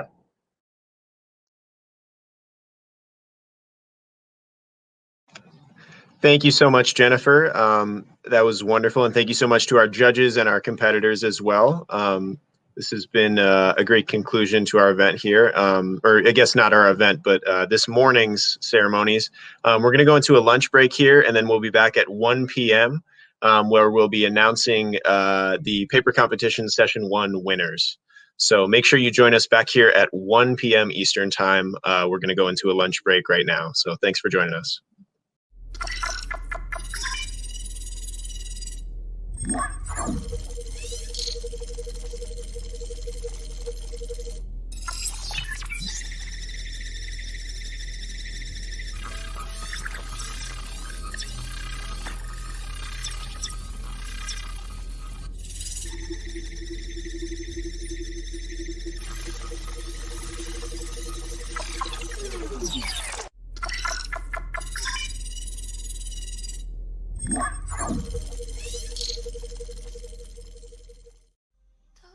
to worry,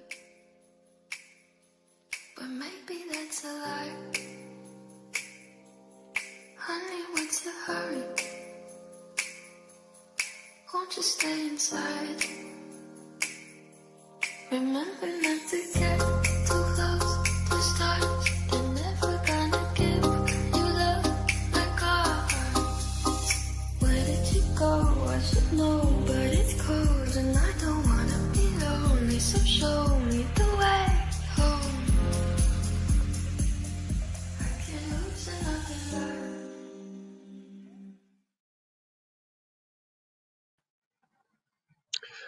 Hello, everybody, and welcome back to the second annual White Hat Conference. If you're just joining us, we're about to move into our first student paper session. So during this session, the paper competitions, the winners number 1 and 2 will be presented in last name order. And then a discussion will be led by our discussant, Dr. Claire Lee, and Dr. Jae-Young Choi. Will be the moderator during this session and will introduce our presenters' bios. So Dr. Jae-Young Choi, if you'd like to take it away. Hi everyone, my name is Jae-Young Choi. I'm an assistant professor of criminal justice at Angelo State University. I am honored to serve as the organizer of the student paper competition this year. Thank you for taking your time to be here today. Today, we are going to announce the 4 winners of the student paper competition for the 2021 White Hat Conference. After the student winners make their presentations in the following 2 sessions, the awards ceremony will follow. Before moving on, I would like to briefly mention about how the evaluation process was conducted. Many students have submitted their abstracts and papers. I reached out to the 3 reliable and competent researchers in the field of criminology to serve as judges. Thankfully, they agreed. I created the rubric to evaluate the student papers, and the rubric was revised and finalized by reflecting the 3 judges' comments. The revised rubric was used to quantify and score the submitted papers. The manuscripts were blinded. In other words, the judges did not know the author's information. The 3 judges sent me the rubrics and their comments for each paper individually, and I compiled the results to summarize the scores. As a result, the 4 winners of the paper competition were selected. Today, the 2 knowledgeable scholars will join the student paper presentation session.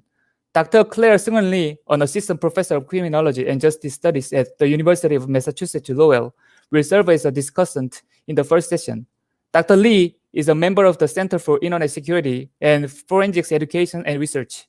Her research has been funded by numerous organizations and agencies. She is currently serving as the treasurer and secretary of the Division of Cybercrime at American Society of Criminology. Chris Kaiser, the founder and the president of Cybercrime Analytics from Canada, will serve as a discussant for the second session. Chris is a member of Kata Alliance, Kata's e-crime cyber council. Chris has authored 2 books, including a book about cybercrime. During the first student paper presentation session, 2 students will present their papers. Sydney from the University of Scranton will make the first paper presentation. She'll present her findings regarding cybercrime and COVID-19. Then Ji-sun from Seoul National University will present her research involving North Korean cyber attacks. Without further ado, let's begin with student paper presentations.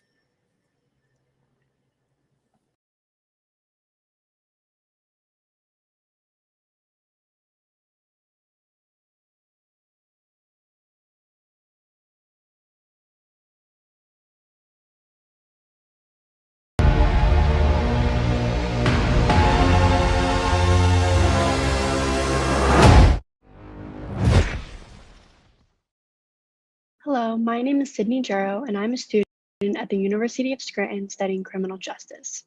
This semester, my research advisor, Dr. Sinchol Back, and I conducted an empirical study on cybercrime during the COVID-19 pandemic.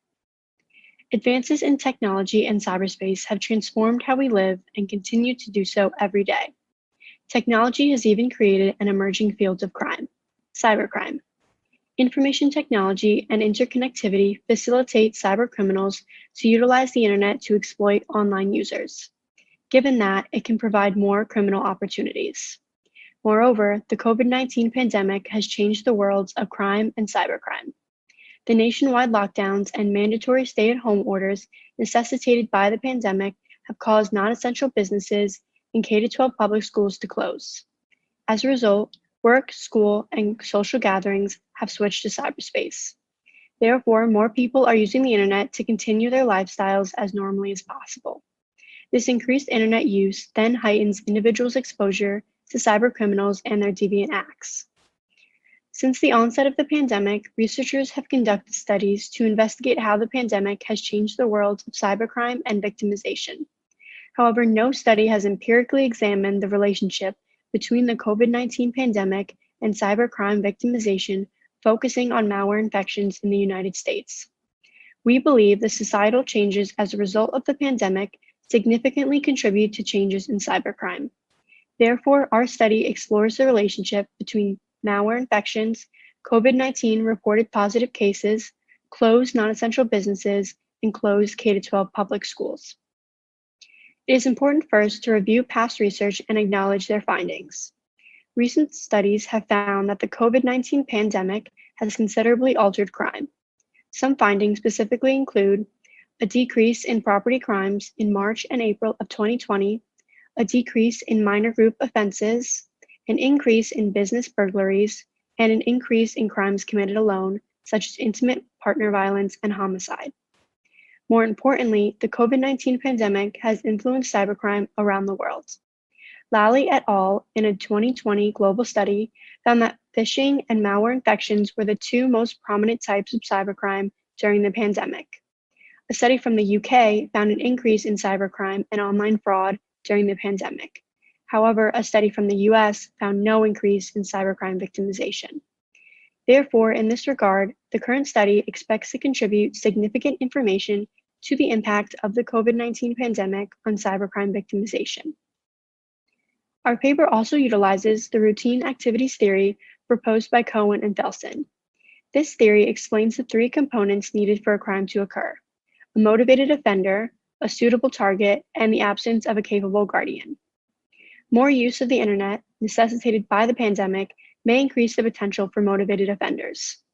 Furthermore, unemployment as a result of the pandemic is a factor that may increase the number of motivated offenders, due to a heightened need for money and a greater motivation to steal. Increased use of the internet can also create a larger number of suitable targets. Many research studies have also identified specific deviant computer activities that increase risks for victimization, such as viewing pornography, free streaming, and peer-to-peer sharing. Other non-deviant computer activities that increase the risk for victimization include watching movies and visiting dating websites. A capable guardian can be either an element or a person that prevents a crime from occurring.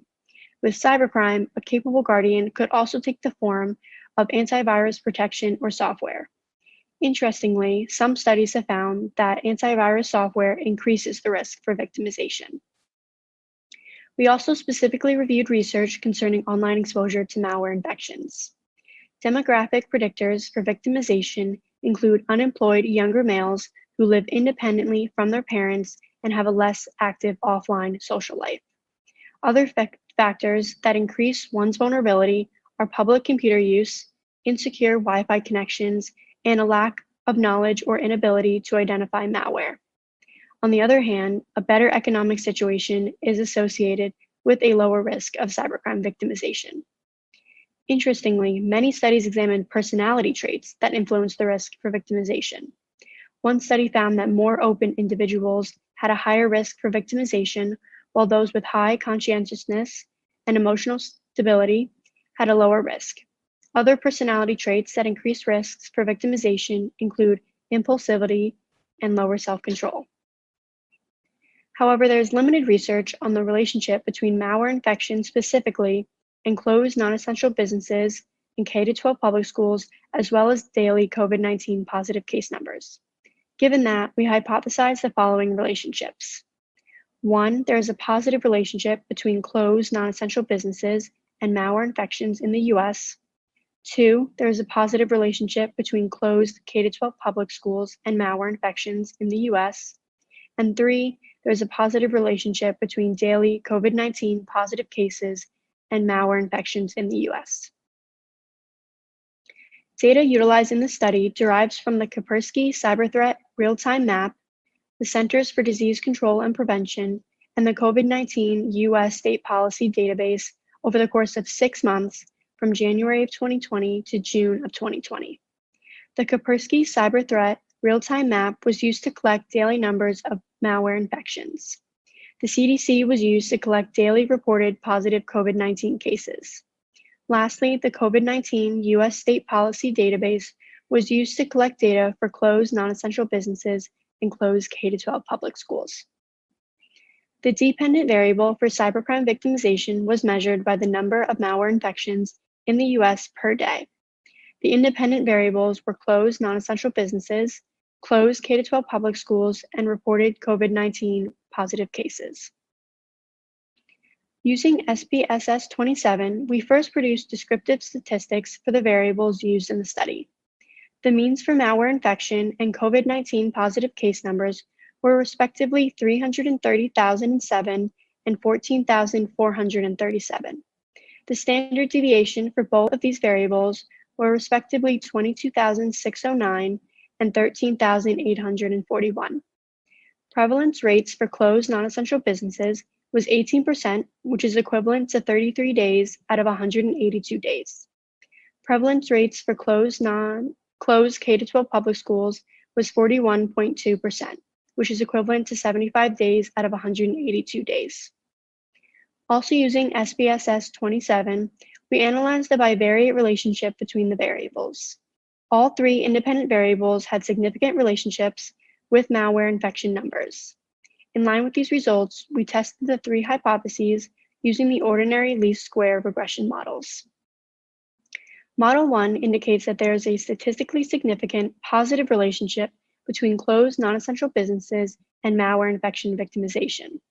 This result indicates that closed non-essential businesses in the US is positively associated with US malware infection numbers, which is the predicted direction of hypothesis 1. Model 2 adds two variables to account for differences in closed K-12 public schools. As shown, the COVID-19 positive numbers variable is a statistically significant predictor of malware infection numbers. Moreover, the effect of closed non-essential businesses remains statistically significant. However, the closed K-12 school variable is not a statistically significant predictor of malware infection number. In summary, these results reveal that closed non-essential businesses and COVID-19 positive case numbers have been influenced by the increasing likelihood of malware infection victimization, whereas closed K-12 public schools were not associated with the likelihood of malware infection victimization. Given that, the findings of the study support hypotheses 1 and 3. As a result of the pandemic, many activities of non-essential businesses and K-12 public schools moved from physical space to cyberspace. K-12 public schools used online learning systems such as Google Classroom, Zoom, and Blackboard to continue teaching and learning through the pandemic. We believe these safe spaces used by students and teachers may have influenced the lower risk for victimization. Furthermore, as stated earlier, past research has indicated that deviant computer activity increases the risk for victimization. Therefore, adult individuals employed by closed non-essential businesses may have engaged in these types of acts, escalating their likelihood of victimization. Many individuals were generally unprepared for the sudden shift from physical space to cyberspace. At the same time, our society might not have had enough cybersecurity countermeasures which could prevent our virtual communities against maliciously motivated cybercriminals at the beginning of the COVID-19 pandemic. As the emerging field of cybercrime significantly grows in the United States, there must be increased interest and concern regarding cybercrime prevention. The findings demonstrate a need to strengthen cybersecurity to eliminate threats and victimization. Secondly, the findings demonstrate a need to educate people, especially frequent internet users, on cybersecurity and cyber victimization, as well as increase cybercrime awareness as a whole. Heightened alertness and better recognition of the various types of cybercrime will prove beneficial to those with high risk for victimization. Although the study provides significant results on the relationship between malware infections and several aspects of the COVID-19 pandemic, the study has limitations that must be discussed. This study utilized data from a period of 6 months from January of 2020 to June of 2020. The COVID-19 pandemic did not directly affect the US until early March of 2020, and so future research can be directed towards the later months of 2020 and into 2021. In addition, future studies can design a longitudinal study that further investigates the relationship between these variables. Lastly, this study focused entirely on malware infections. Future research can focus on other types of cybercrime to explore if there are similar relationships with the three independent variables used in this study. Most importantly, through the present study, we have witnessed how the COVID-19 pandemic has changed our lives in both the physical and virtual realms. Thank you.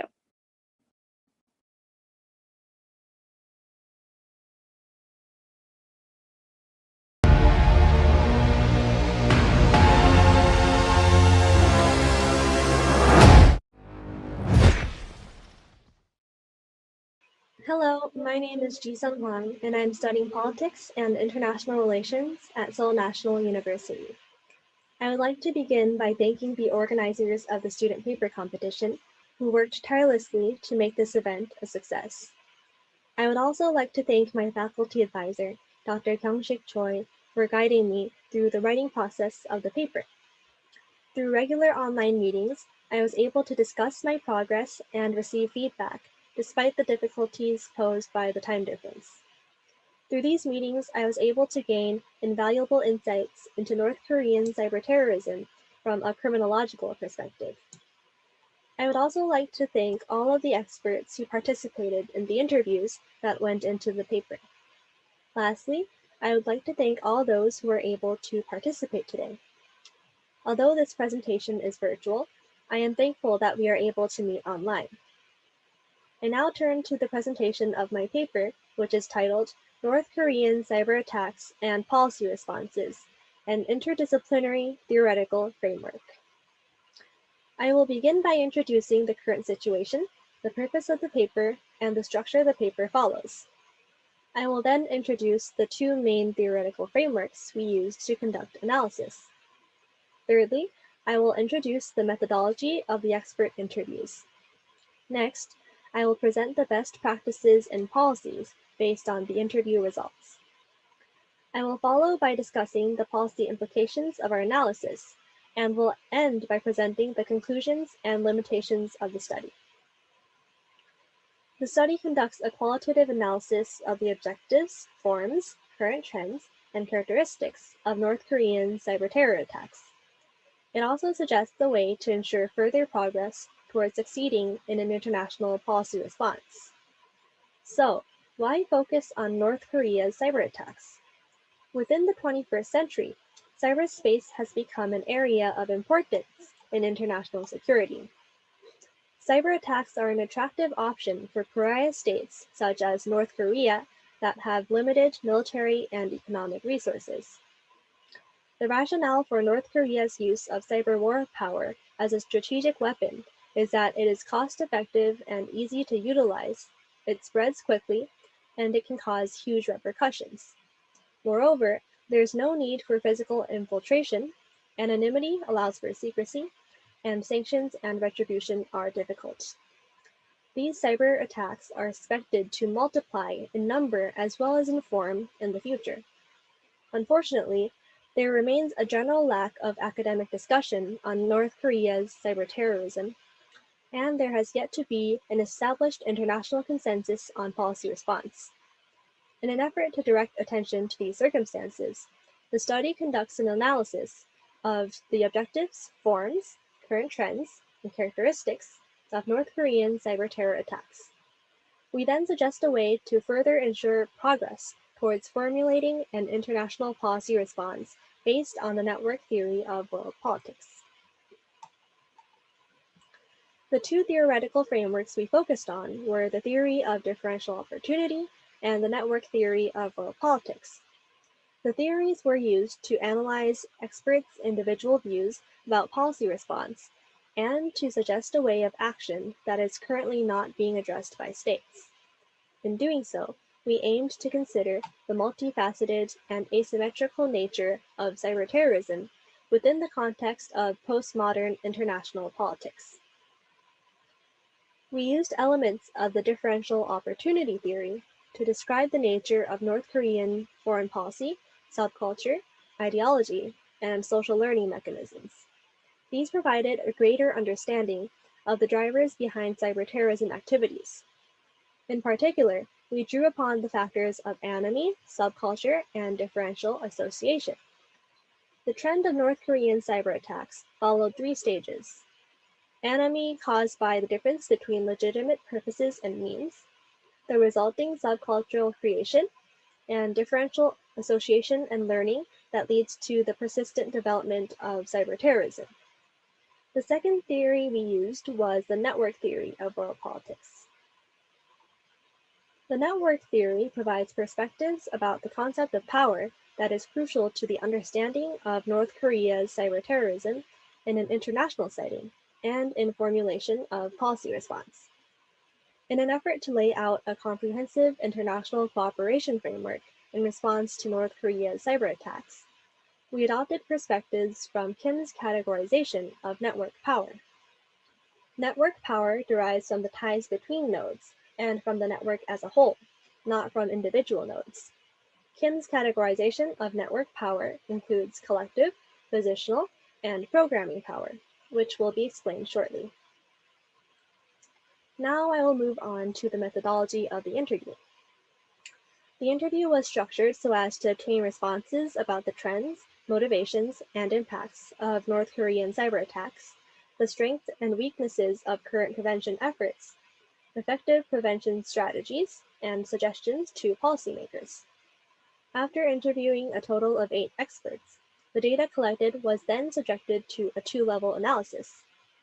With regard to motivations and trends, we used the theory of differential opportunity, and in particular, the concepts of enemy, subculture, and social learning to analyze responses.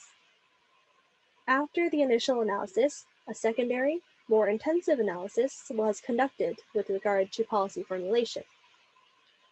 The network theory of world politics, and in particular, the three concepts of collective power, positional power, and programming power, formed the basis upon which the responses were then analyzed.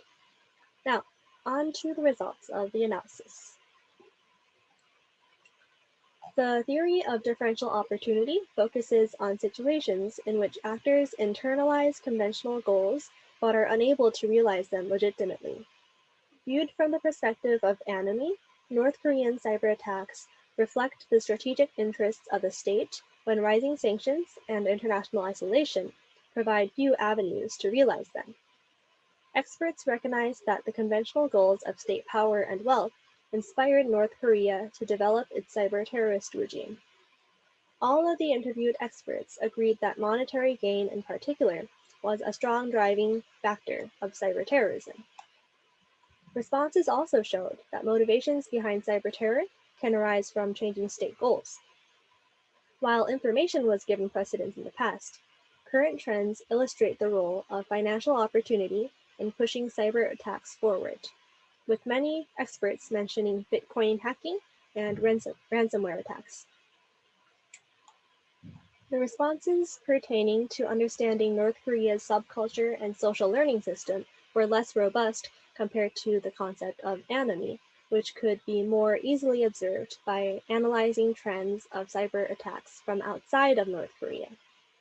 This was largely due to the reclusive nature of the state and the difficulty of knowing with any degree of accuracy the inner workings of North Korea's subculture and social learning apparatus. However, the responses in general showed that experts were aware of the social accepted status of cybercrime in North Korea's particular subculture, as well as of the social learning system in place to perpetuate the norms of the subculture. Moving on to best practices and policies. The first base of network power is the actor, which exercises collective power. This viewpoint implies that larger networks with more powerful nodes can exert power over other nodes or networks.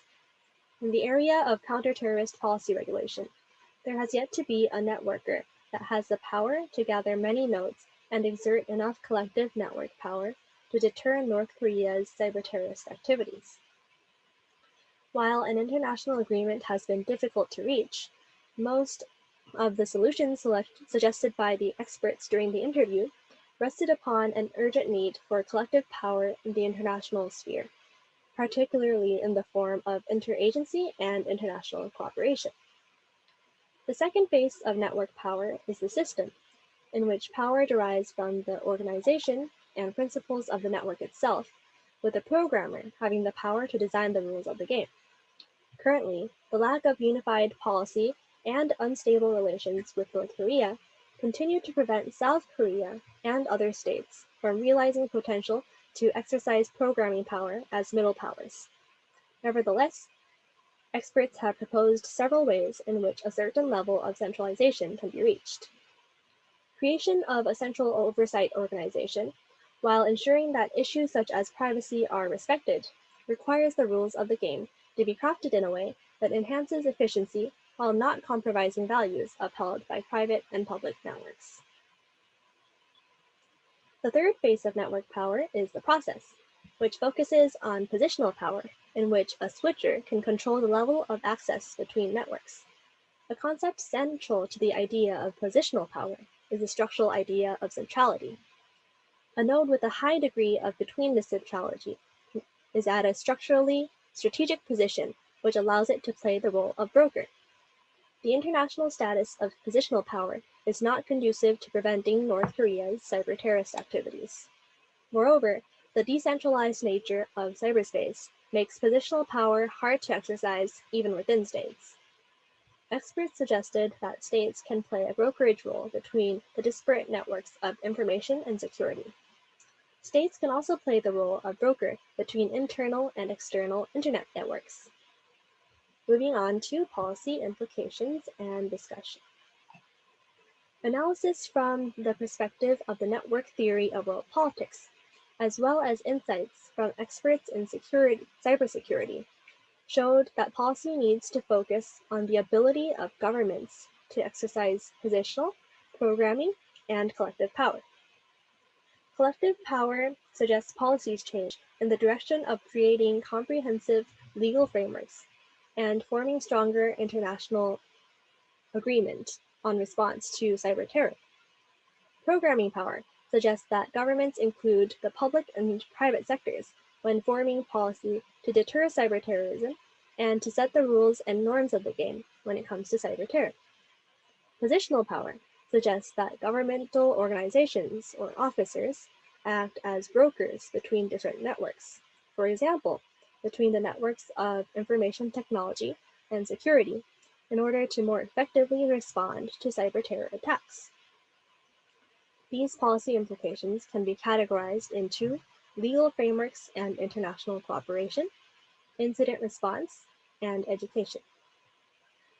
This paper integrated theories from criminology and international relations into one comprehensive framework and analyzed interviews from experts in the area of cybersecurity to provide validity and specificity to its theoretical approach. However, the study also has several limitations.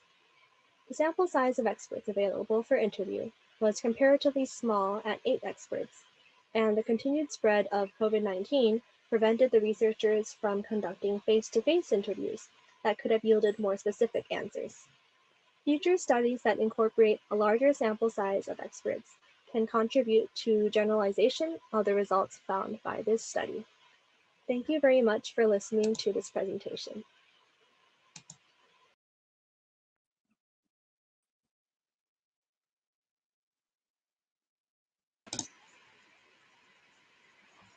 Hello, all.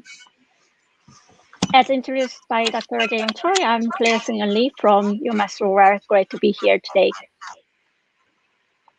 First of all, I enjoyed reading your paper with great interest because I'm working on a similar topic. Your paper looks at malware infection during the COVID-19 pandemic.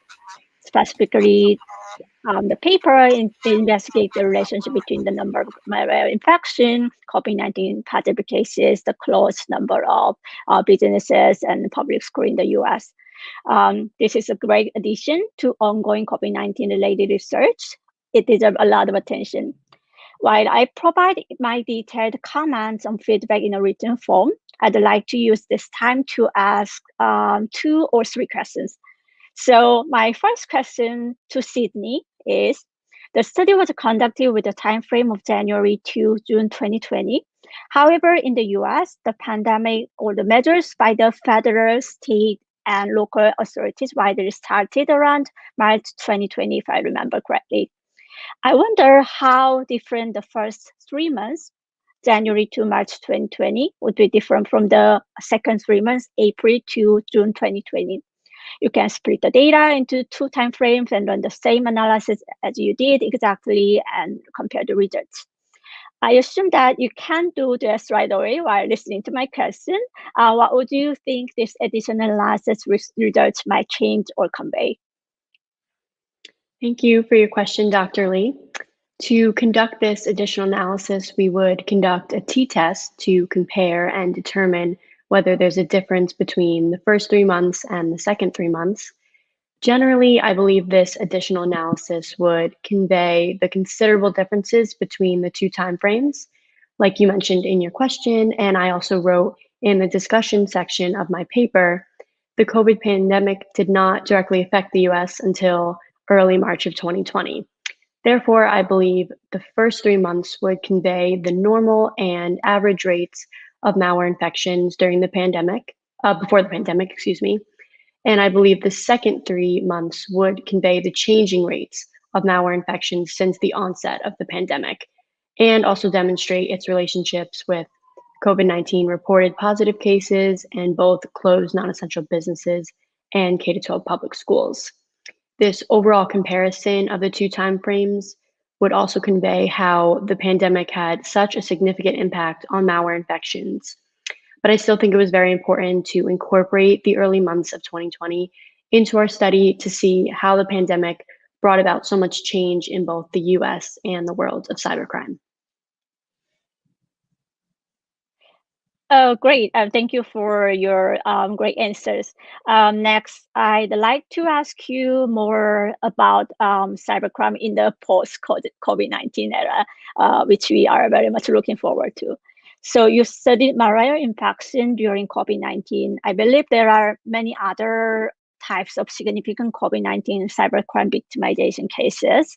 Could you give the audience a snapshot of what other types and perhaps dynamic of COVID-19 cybercrime victimization and perhaps offending as well? Thank you for your question. So while my paper focused on malware infection victimization, I did read substantial research on various other types of cybercrime and victimization during the pandemic. I read a global study that found that the most prominent type of cybercrime committed during the pandemic was phishing, with the second being malware infections. And phishing entails illegitimate parties inducing individuals to perform specific actions, whether that's sharing information or clicking on a link.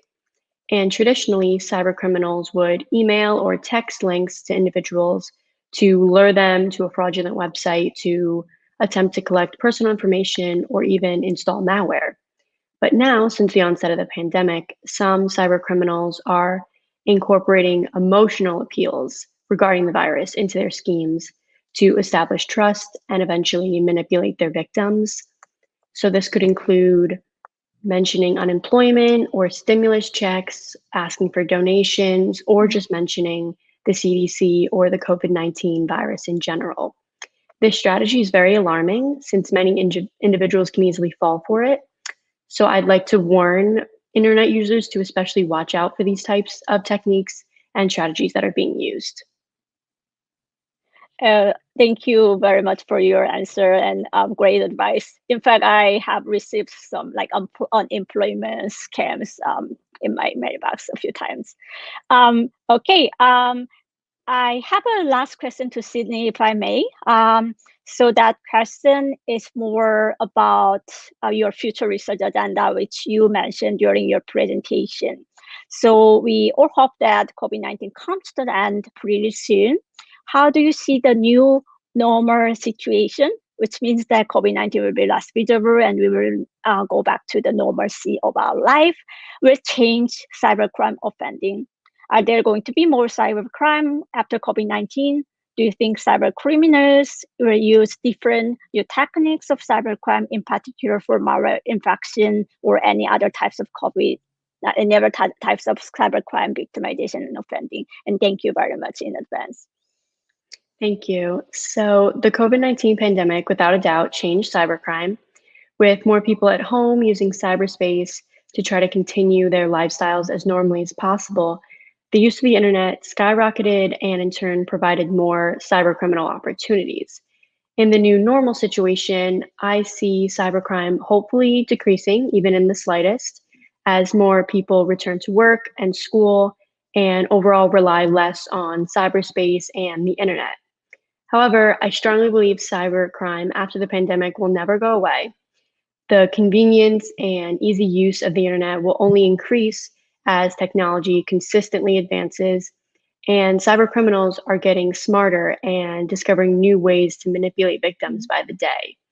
I think that although cybercriminals may no longer be able to use the pandemic in their schemes, I think cybercriminals will continue to use the extraordinary or unexpected events and circumstances that happen around the world, whether it be a natural disaster, terrorism, political scandal, or in this case, a global pandemic, to continue to use such techniques and commit these malicious acts. Thank you very much for you to share your ideas with me and the audience. I'm sure the audience will be very grateful for your presentation, as well as I do. So next, I'd like to ask some questions to Jason. Good to meet you. Congratulations to be here as one of the winner of the student competition winner. So it's my honor to offer some comments. First, I really enjoyed reading your paper, which is important to the existing field. Your field and your paper explore the objectives, forms, current trends, and characteristics of North Korean cyber terror attacks, which is very underrepresented currently in the academic world. I like the fact that it uses a lot of interdisciplinary angle from criminology, political science, international security, and some other related areas. In fact, I found figure 1, best practices and policies regarding North Korean cyber attacks, addressing programming power, positional power, collective power that you also shown in the presentation. And I found it very useful when I reading your paper. And the figure 2 and figure 1 especially summarize your work very nicely. That's a great addition to your paper. While I provided my detailed comments and feedback in a written form, same as what I did for Sydney, in the interest of time and venue, I'd like to hear from you in terms of future first. Based on your research findings, if you can speculate what types of cyber attacks from North Korea would be plausible in the future. Thank you for your comments and your question, Dr. Lee. The findings of my paper find that based on the motivations and subculture, as well as social learning systems in place in North Korea, the attacks will increase in number as well as in form in the future. And I thought that this was because of the necessity and ease of using cyber attacks, the alignment with state goals, and also the glorification of cyber attacks within North Korea. However, I do believe that in the future, rather than explicit attacks on governmental or public institutions, the change in motivation to financial goals will mark a change in the trend of cyber attacks as well. So I believe that there will be a larger number of actors involved, and it will become even harder to determine where these attacks are coming from. And as for the particular forms, ransomware, for example, is especially a problematic form of attack that I expect we will see more of in the future. Oh, thank you very much for your informative answer to my futuristic question. I know we are not fortune teller, but yeah, your answer would be very helpful for the audience and me. So I presume you spent a lot of time working on this draft. on South Korean expert opinion on North Korean cyber attacks. How do you think other nations, who are not South Korean experts' opinions might differ from the South Korean opinion? Thank you for your question again. And like I mentioned in my paper, South Korea often bears the brunt of North Korea's cyber attacks. So I am assuming that the answers given by the South Korean experts are based on solutions that will facilitate quicker response. For example, the suggestion of establishing a centralized control agency within the state is necessary, especially if we are talking about defending against attacks in the foreseeable future. Experts in other states may opt for more effective coordination between agencies without everything being orchestrated by a central control center, depending on the administrative environment of each country. And another example I could think of is the difficulties that a nation may face when attempting to act as a broker between the two networks of information and security. So in countries where the norms regulating personal information and freedom from the state are stronger, I thought it may be easier to integrate these two networks. However, I do think that many of the suggestions by the South Korean experts can be accepted by experts in many other countries as well, as urgency for international cooperation is already being felt worldwide. Oh yeah, I think the urgency and the importance of international cooperation is very important in the field of cybercrime and cyber attacks.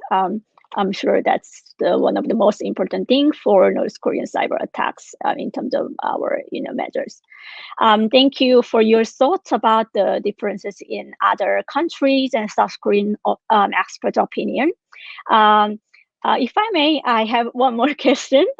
In your opinion, how would we increase public awareness and cyber ethics education in relation to general cyber attacks as well as North Korean cyber attacks? Thank you very much.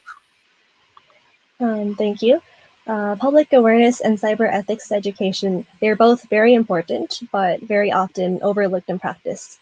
So I believe this is a very important question. And I believe the proliferation of these two measures will be facilitated if there is a wider understanding overall of the scope and scale of North Korean cyber attacks, as well as of their importance. I think that it's crucial that this message should get through because the public is often the target of North Korean cyber attacks. So it's not just governments that have to deal with this problem. As for cyber ethics education, I believe that it's necessary in order to maintain appropriate cyberspace behaviors for the next generation of computer users. And I believe that the government can encourage more education programs by exercising programming power, which I mentioned in the paper, within the country. So my hope is that eventually these norms will be extended to the global society in the future, so that collective power can arise as a result of the extension of cyber ethics norms. Thank you very much again for your answer. Thanks for sharing your ideas with me and the audience. I just got informed that we have a question from the floor who are watching this with us. It's already up here by Luciano to Sydney Guerrero. So I will read this out to Sydney, just in case you want me to read it out. Okay, so he's saying this like cybercrime is going up at an alarming rate, as you said, but we will depend even more on cyberspace. So what's your point of view in this? How do you think we can defend ourselves? So, like I said before, technology is consistently advancing, and so we will always use the internet. We will always use cyberspace. Unfortunately, cybercrime will never disappear because of that. But personally, I hope internet companies can maybe take the first step by educating their users about popular strategies and techniques that are used, and maybe even provide examples that they often see used in their realm. And we will never be able to prevent cyber criminals from committing these types of crimes, but we can try to keep an eye out for them and do what we can to prevent them before they occur. We might not be able to completely rely on these companies to help us out. So I think it's important for everyone who uses the internet to read research about cybercrime, understand them, understand how they commit these crimes, and really just keep an eye out and know what to look for. Thank you very much for your answer, Sydney. And thank you for attending this session. And I hope we can meet in person in the near future. Thank you. Thank you.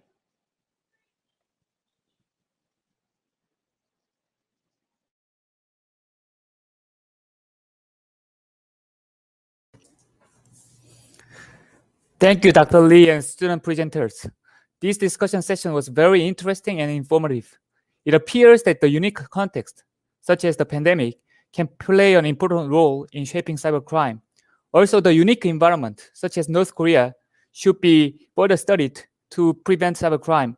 I appreciate students' efforts to illuminate these unique challenges in cyberspace. So that is the end of the first student paper presentation session. Thank you very much. I will see you guys in the second student paper presentation session. I will turn the floor to Andrew, the host of the event.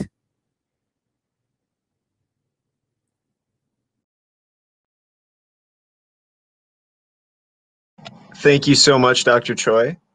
That was a wonderful presentation that we had from our three students. We're going to go into a quick break here, and then we will be going into the next paper presentations, the paper competition winners.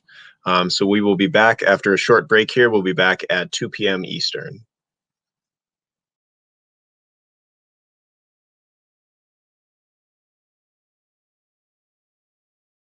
Hello, everybody, and welcome back to the second annual White Hat Conference. If you're just joining us, we are about to move into our second session where our student papers will be presented. We've got 2 more papers to be presented, after which a discussion will be led by our discussant, Chris Kaiser, and Dr. Jae-Young Choi will be the moderator during this session, and we'll introduce the presenters' bios. So Dr. Jae-Young Choi, please take it away. Thank you, Andrew. So, hi guys, it is good to see you again. During the second student paper presentation session, 2 students will present their papers.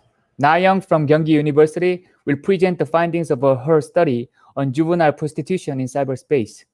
And Yeonjae from the University of Texas, Dallas will talk about her findings related to fear of online victimization. Now, I will yield the floor to the student presenters.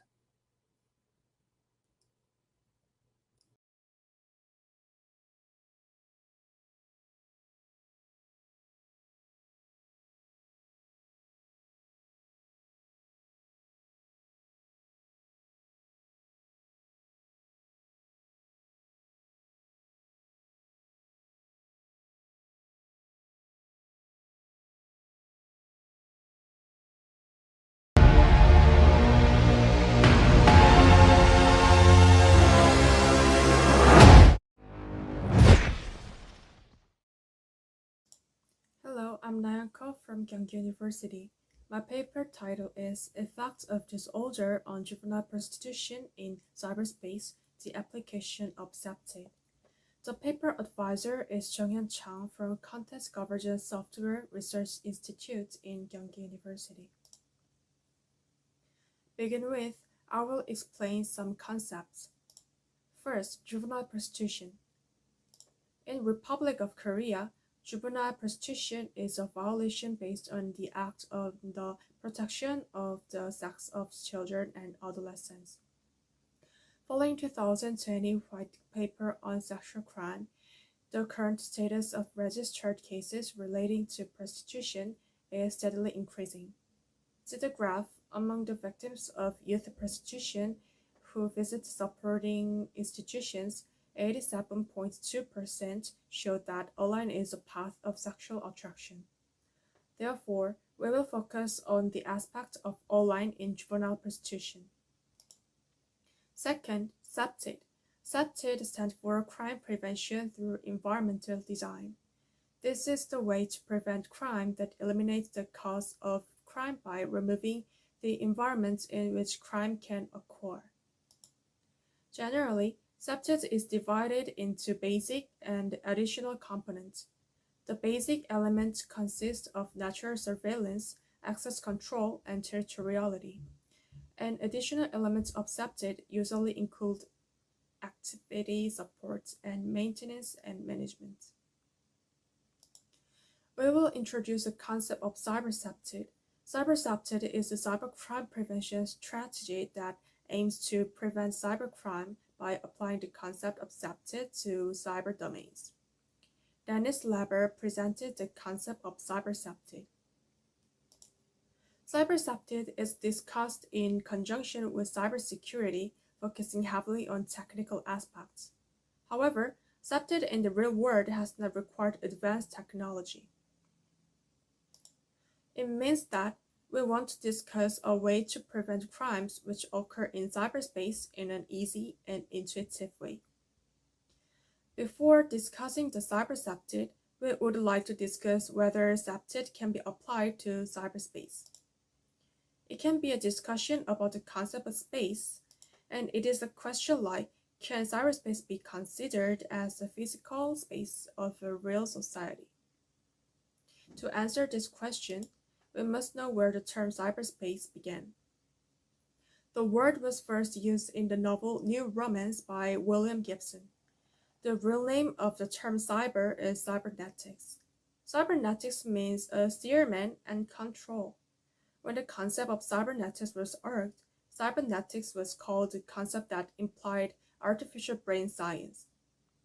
The reason is that when it includes a variety of interdisciplinary studies in the concept of cybernetics, typically linguistic, social messages, or computational psychological interdisciplinary theories.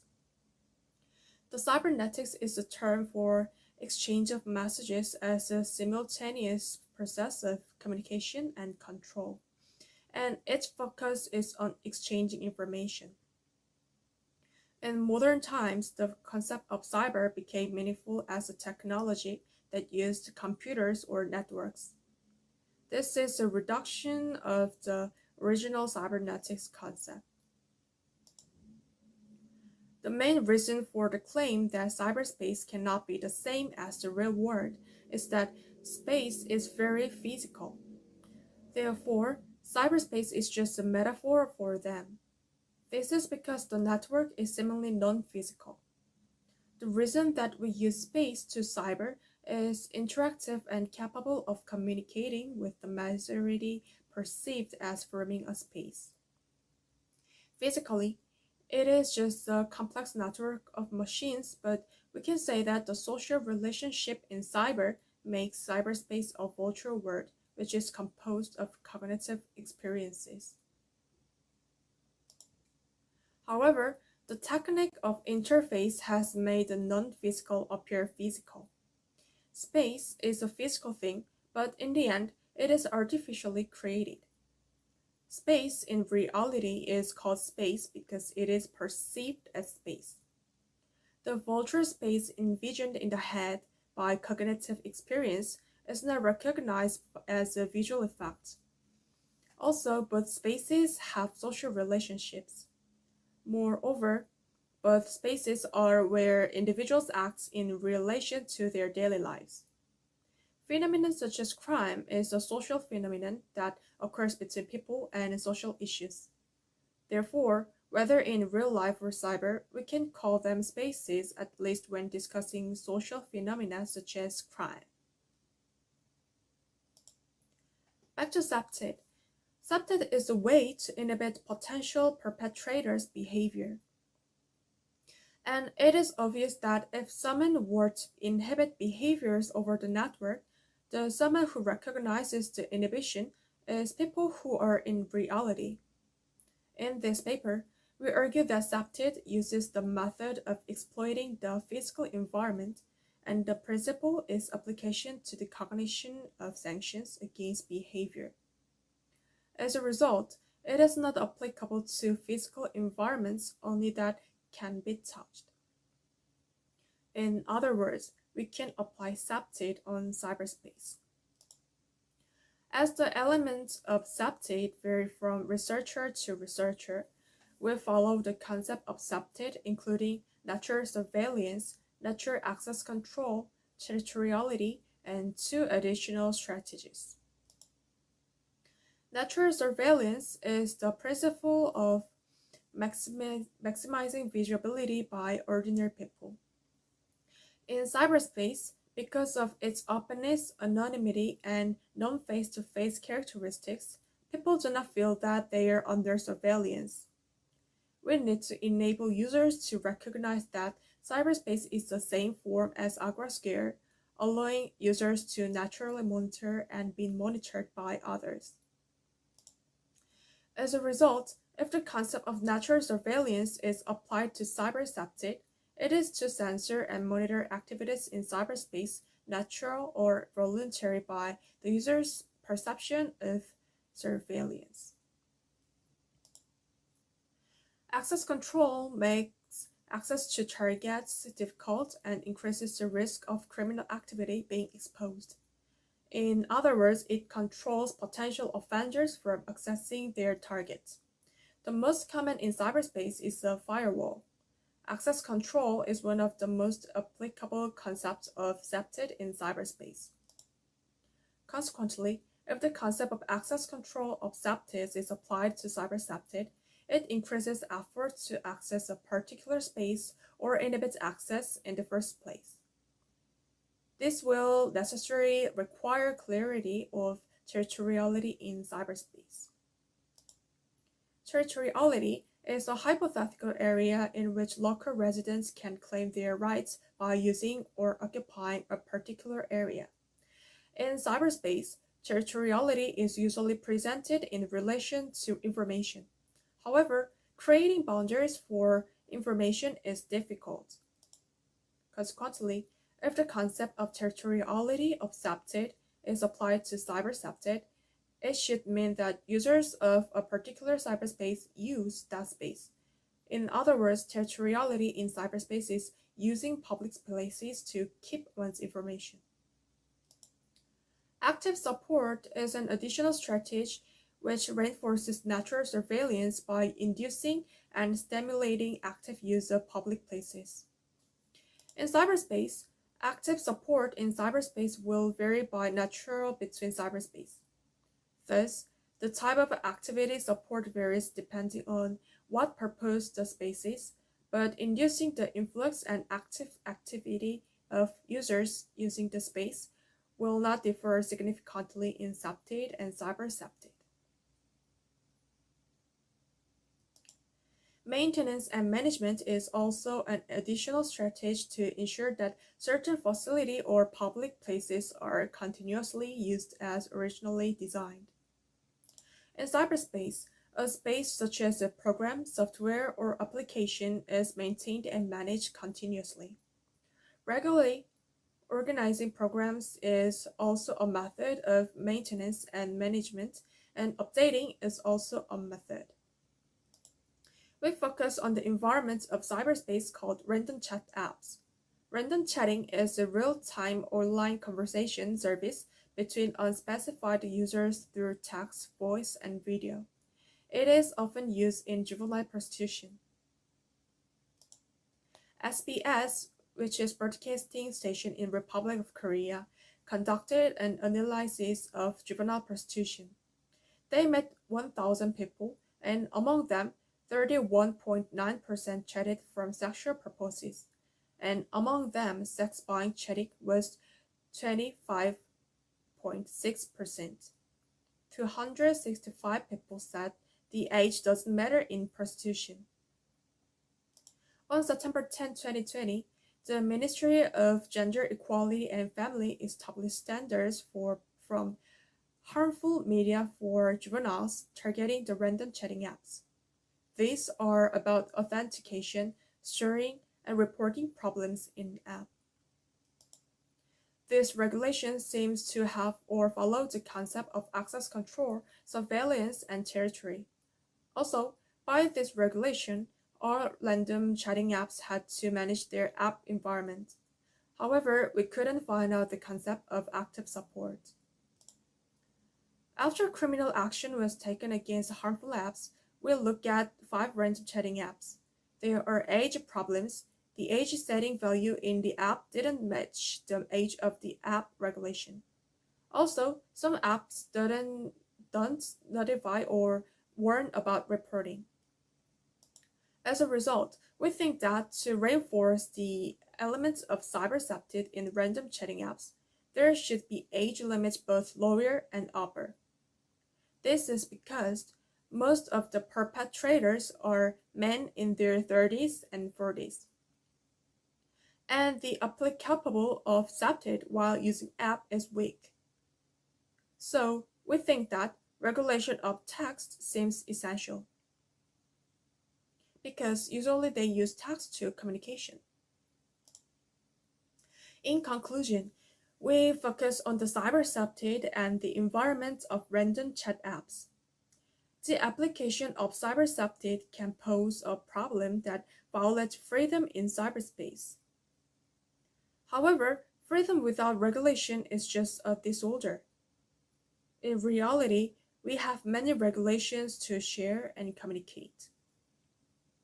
Cyberspace is also space, so its culture, regulation, and rights must be properly established. The biggest limitation of this research is that no quantitative research has been done. Therefore, we expect it in subsequent studies. Also, the concept of cyberspace in legal terms must be clarified. Our research is meaningful to take a deep look at the concept of cyberspace, not just focusing on cybercrime and cyber safety. It can serve as a fundamental study of understanding cyberspace in studies dealing with the environmental aspect of cybercrime. This is our reference, and thank you for listening.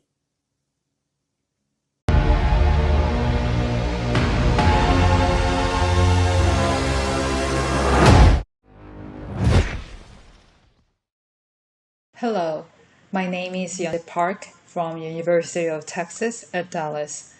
The title of my study is Level of Engagement with SNS and Fear of Online Victimization, the Role of Online Victimization Experiences. Based on recently published data, the amount of cybercrime is significant, and the seriousness of online crime and victimization cannot be underscored. The United States Federal Bureau of Investigation reported that it received 791,790 cybercrime complaints in 2020. FBI also revealed that there was more than $4.2 billion worth of damage per year. This number of complaints was an increase of 69% compared to the year before. Victimization occurred every 14 seconds in 2019, and the frequency is expected to be reduced to once every 11 seconds in 2021. These cases involving massive damage indicated that cybercrime is a serious problem that cannot be ignored or overlooked anymore. A body of research has applied the routine activities theory to explain online victimization. The routine activities theory was developed by Cohen and Felsen in 1979. The theory suggests 3 elements that impact crime rates: motivated offenders, suitable targets, and the absence of culpable guardians. They argued that crime occurs when motivated offenders and suitable targets converge in the absence of culpable guardians, and that the probability of crime occurring differs based on routine activities. While other theories have tried to identify the risk factors that motivate individuals to commit a crime, Cohen and Felsen noted that crime cannot occur when the motivated offender fails to meet crime opportunities. The routine activity approach has expanded its boundaries beyond the real world, whereas most established criminological theories have focused on offending or victimization patterns and characteristics. The routine activities theory emphasized the convergence of space and time that creates a risky situation favorable to victimization. The fact that the routine activities theory considered space, regardless of whether it meant terrestrial or virtual, made it one of the most popular theories for explaining cybercrime. Using SNS, participating in online forums, using internet banking, or making purchases online can all be considered online routine activities. For the last 2 decades, social activities have not been limited to meeting people in person. Having accounts on social networking sites, also known as SNS, and communicating with others via comments is now a new type of social activity. A recent report revealed that more than half of the world's population is active on SNS. In particular, 72.3% of the United States population was active on SNS, while 89.3% of the population in South Korea, a country where the data for this current study were gathered, was active on SNS in January 2021. As the popularity of SNS increases, various concerns regarding the use of SNS have emerged. One of the biggest issues is the indiscriminate exposure to crime and victimization, such as cyberbullying, cyber harassment, and cyber defamation. Fear of crime is a major concept that has been recognized as a target to be defeated since the 1960s because increased fear of crime may atrophy the vigor of individuals' activities. For instance, people may move out of impoverished and dangerous regions, lose social trust, spend more time and money preparing protective measures, and worry about crime when they feel more insecurity and fear of crime. In addition, some of the previous studies have further shown that fear of crime affects one's attitude toward activities in the criminal justice system. It is important to understand the risks and consequences of fear of crime. Many studies have found predictors of fear of crime, and victimization experience was one of them. Despite the fact that the relationship between a history of victimization and an increased fear of crime has been examined by various studies, little attention has been paid to online crime. So here are the limitations from the previous studies. First, despite its importance in recent years, there is a lack of empirical studies that examine cybercrime. Second, among a handful of cybercrime studies, many used a sample of participants in their early adulthood, such as college students. Studies with a broader age group are needed to find out a more general mechanism. Third, most of the previous research has focused on willful behavior, such as online shopping or sending emails.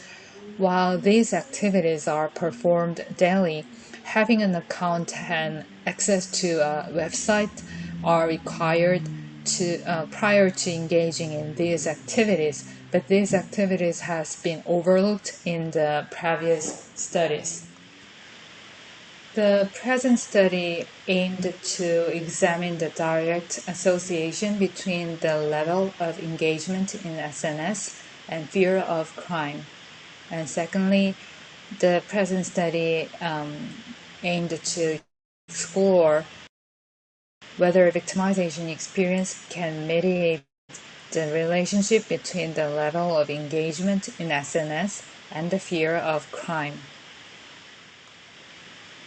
This study used the data from Korean Institute of Criminology in 2013, and the name of the study was Cybercrime in Social Networking Services and Criminal Justice Responses.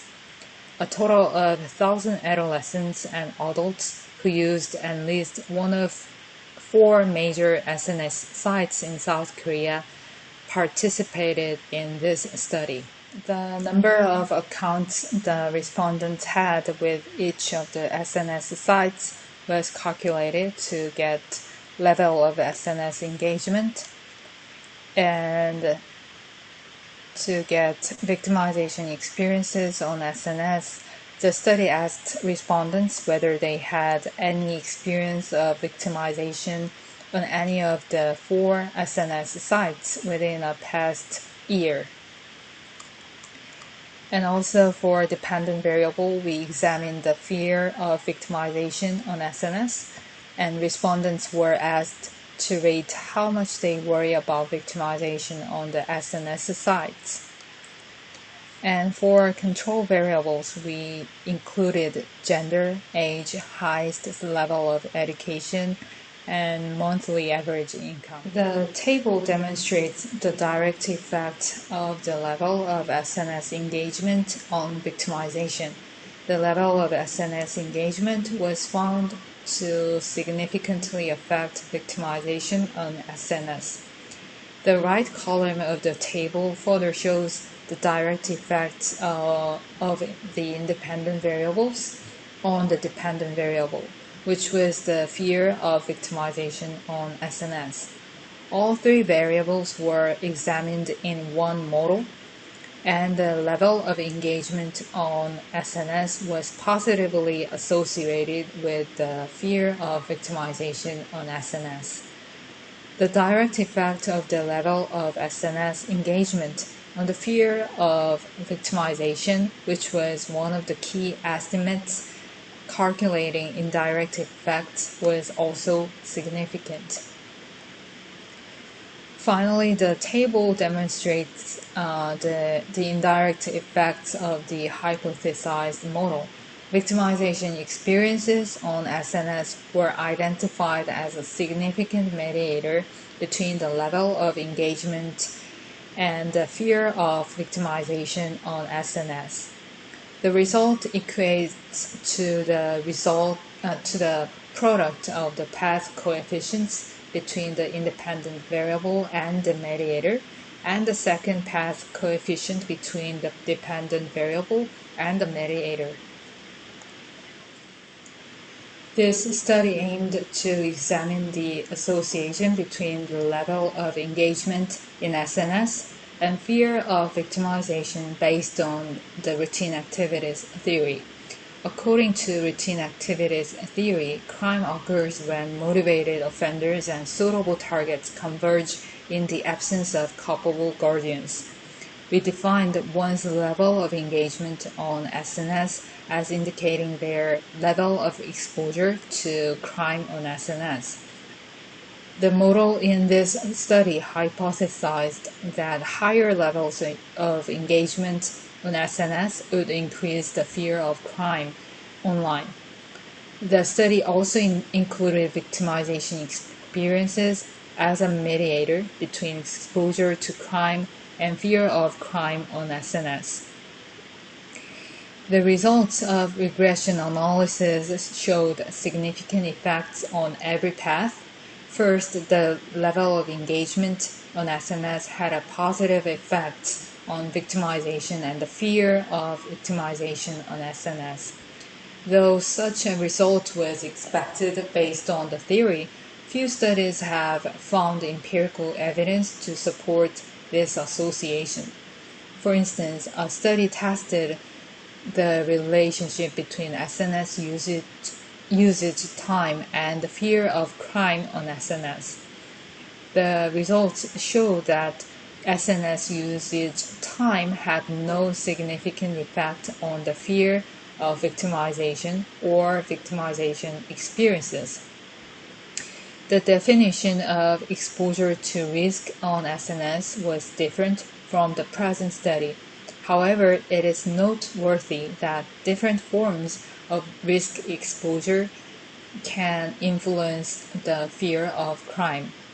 We defined the level of SNS engagement as the number of accounts with the 4 different SNS sites, reflecting how much the respondent was exposed to the risk.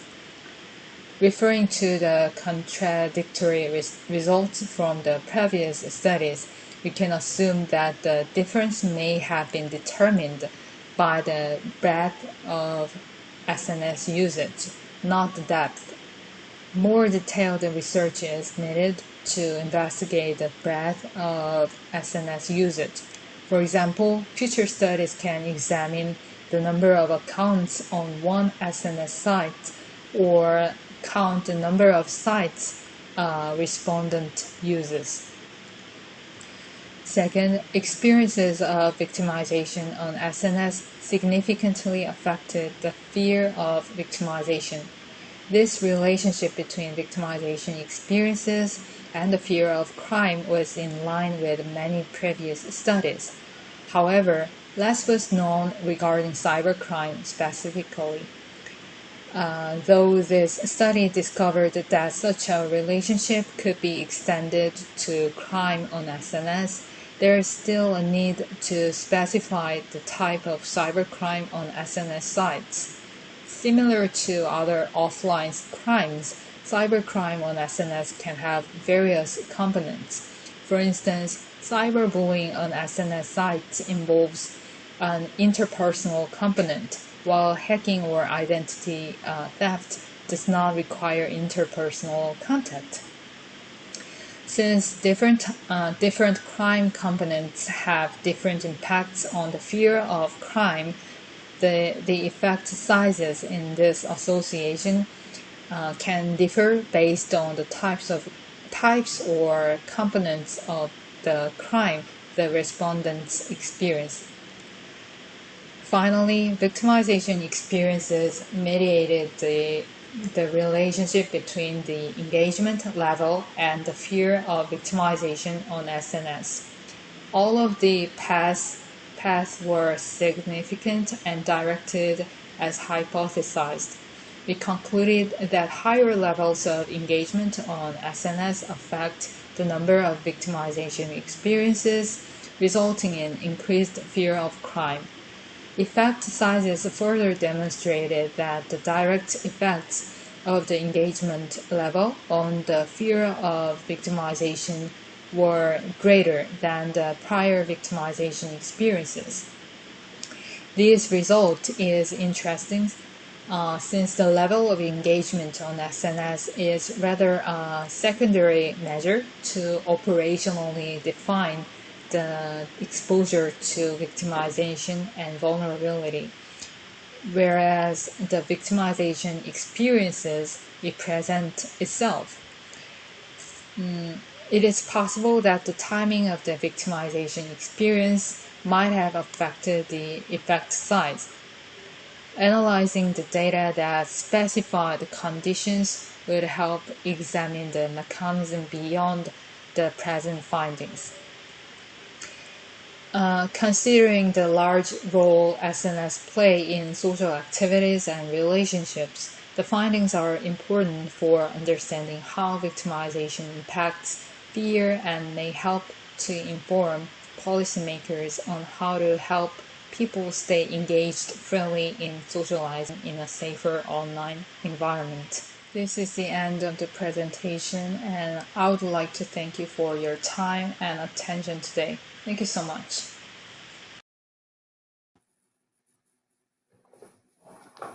Great, thank you. Thanks to Nayang and Youngjae. Great presentations and very interesting areas of subject. Juvenile prostitution, of course, is a very serious issue, and it's good to see you've done some work on that and you've done some excellent work.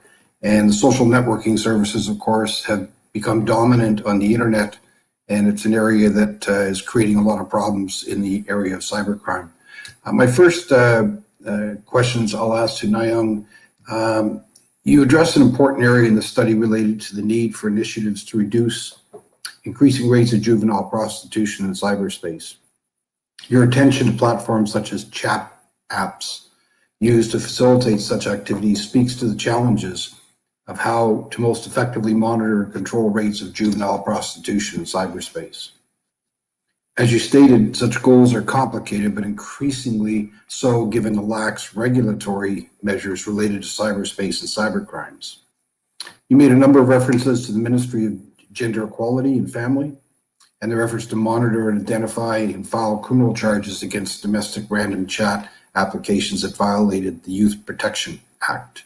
And legislators globally continue to work diligently to enact legislation to make those who produce apps such as Facebook and Twitter and others to take responsibility for what communications occur that could be done for illicit purposes or detrimental to others, such as juvenile prostitution. So my first question to you is, would you comment on whether you think the creators of the apps, such as random chatting apps, should have a moral and legal obligation to monitor activities on their sites to ensure that the conversations occurring on their apps fall within the boundaries of the law? And if they don't, should they be responsible for removing the accounts of those who do not conduct their activities within the boundaries of the law? I look forward to your answer. Thank you for your question. Above all, I want to say my opinion on the obligation that moral obligation can be the same as legal obligation. Morality cannot be the obligation. Therefore, if the government regulates them with moral obligation, it would cause a great backlash, I think. However, we can make more that when society has obligation called law. This is why a law exists, and currently there is no way to take responsibility if there is no legal obligation. But I think if we can, we should enact some laws about the responsibilities of creators. Cyberspace is a society, the same as the reward. The liberty in society means that when we do behaviors without harm to others, we have to respect those behaviors and choices. As cyberspace is a society, in my view, it is a cultural lack that most people defend themselves by saying how liberal that the cyberspace is. I think some people need to understand about cyberspace. For too long, the issue of responsibility has been avoided, and I am not sure whether liberty improves mature citizenship on the internet.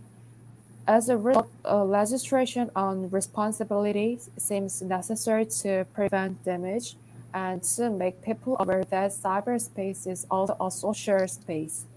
We need to realize that online space and cyberspace is a society no different from the real world to get used to. Thank you. Well, thank you. I've got another question for you as well. So following the points we discussed here, my question is whether app creators allow illicit communications on their sites or fail to prevent those from doing or to continuing to do so. Do you think that those providing those services should be held criminally responsible? Do you think legislatures, and to follow up that question, do you think legislators should be permitted to enact laws permitting the removal of specific applications from the general internet that continue to allow inappropriate and illicit communications to continue on their apps? Thank you. Thank you. Second question. In Korea, the Ministry of Gender Equality and Family has carried out criminal charges, and maybe this question would be related to this. As I said in the previous question, I am in favor of introducing statutory regulation. It is not clear exactly to what extent criminal responsibility refers to, but it is necessary to be cautious about whether it should lead to criminal responsibility for spending time in prison.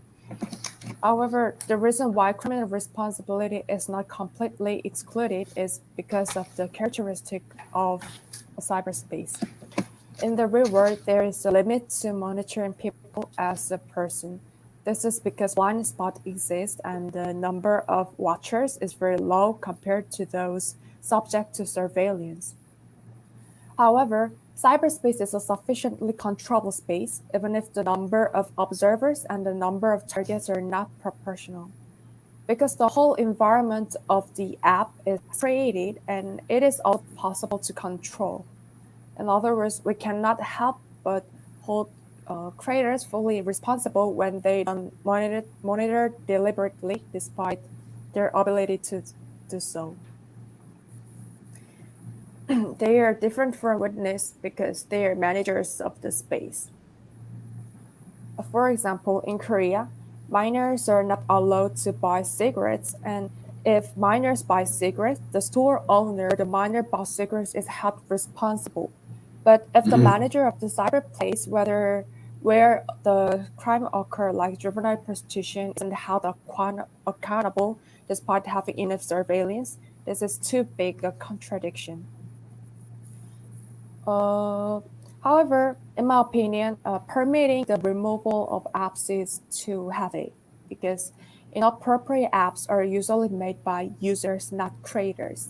Therefore, if we enact the laws that allow removing inappropriate apps, we can't block challenges of creators. They are not professional in law, and creators are not heroes of justice, maybe. They can make mistakes, I think. So instead of removing apps, we can set up a grace period for creators to modify the app according to the law, and we can warn them to modify. In this way, allowing creators to monitor by the law will reduce their desire to create. However, if they ignore these warnings, we will have to consider removing the apps as the last legal regulation. Thank you. Great, thank you very much. Okay, Yangzhe, I have some questions for you as well. You noted that more than 50% of the world's population, in your paper, I should say, you noted more than 50% of the world's population is active on SNS, and you highlight double-digit growth rates from activity just from January 2020 to January 2021. Obviously, very big growth rates. You also stated that your study hypothesized that a greater number of accounts may predict a higher chance of the respondent being exposed to victimization on SNS. You also said that the level of SNS engagement was found to significantly affect victimization on SNS. And in your discussion and conclusion in the paper, you recommended more detailed research is needed to investigate the breadth of SNS usage, and that future studies can examine the number of accounts on one SNS site or count the number of sites a respondent uses. So my first question to you is, do you think that a user's risks of being victimized when using SNS are increased by the number of SNS they visit, or do you think that it's more the way in which they use the SNS? In other words, not being diligent in what they disclose and who they freely communicate with? And would adopting a practice of frequenting fewer SNSs on its own have any significant impact on reducing victimization? Thank you for the constructive comments. The background of this study was from the idea that the users are not really aware of how much information they are providing whenever they make one account. So say I'm making one account in Instagram and another in Facebook. Although it seems that I have provided same old basic information like name, ID, that I prefer, address, email address, I'm providing more information than I think when I start to follow someone or heart to the contents because they show my interests. Making multiple accounts may help to aggregate my diverse interests. So the total amount of information that I've provided in making only 2 accounts can be massive. And I believe this could really increase the exposure to crime opportunities and the likelihood of victimization. And my results showed that the number of accounts may increase the likelihood of victimization experiences. So as an answer to your question number 1, I would say both the number of SNS and the way how the users use SNS affect the victimization. But I think the number of SNS they visit is more deductive from my study results because the variable I used in the study was more about the breadth of the SNS usage rather than the depth, because I did not examine the activities they do on SNS in particular. And you also asked whether the practice of frequenting fewer SNS would impact on reducing victimization. And I would say yes, based on my study results. But at the same time, I also think how active the users are in one SNS site may affect the likelihood of victimization. And I think this kind of perspective would represent the depth of the SNS usage, which is different from my present study. And I think future studies should examine from this perspective and compare the effects sizes between the breadth and the depth of the SNS usage. Thank you. Great, thank you. I have another question for you as well, if I may. Who specifically are you referring to as policymakers in your paper? Are they the legislatures, other government agencies such as the FCC, the Federal Communications Commission? And do you feel that those who create SNS, such as Twitter, Facebook, LinkedIn, YouTube, and others, have a moral obligation to help people to stay safe when they're engaging in SNS? And if so, should they be regulated to do so? Federal regulators, such as Federal Communications Commission, can use the study results to develop prevention measures at the SNS platform level. The results can also be useful for the law enforcement agencies within the U.S. Department of Justice, such as FBI.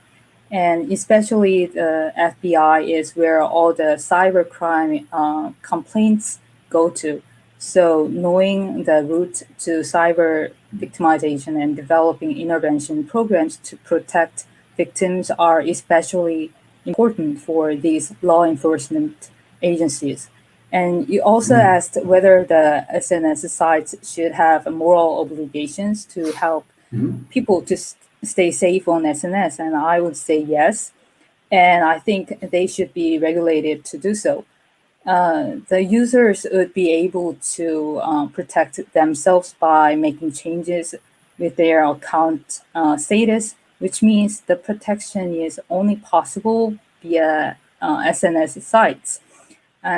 This is why the SNS sites should have moral obligations. And regarding regulations, many people worry that SNS sites taking one step forward on protecting the users might limit their freedom or rights on SNS. But what I mean by having moral obligations and taking measures is that these sites should actively provide prevention measures.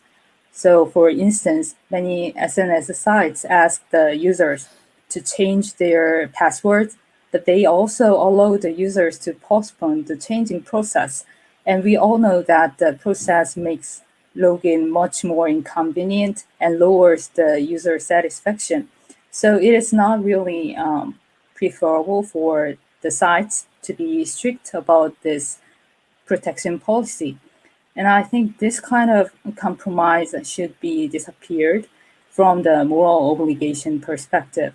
And regulating this process by the law does not really violate the First Amendment that many people worry about. And considering the massive damage individuals or business face these days, I think the SNS site should be regulated to implement more strict prevention measures. Thank you. Great, thank you very much. I'd like to thank you both again for putting all the work that you did into your papers are two very, very important areas that need more research. I think you both did a great job, and I want to thank you very much for taking time to do that and being part of this fantastic conference. So are there any questions from the floor coming in at all? Just having a look here. I think we're good. So I want to hand the floor back over to Dr. Choi, and thank you very, very much again for your participation, and I wish you continued success. Thank you, Chris and student presenters. The ION study revealed that juveniles can be more vulnerable in the digital era, and Yeonjae's research highlighted the factors associated with emotions involving cybercrime. I believe that the topics discussed today are very critical for the future scholarship in cybercrime. So that is the end of the student paper presentation session. Thank you for attending. During the award ceremony at 4 p.m., we'll announce which place each winner received. I will see you at the award ceremony. I'll give the floor to Andrew Beck.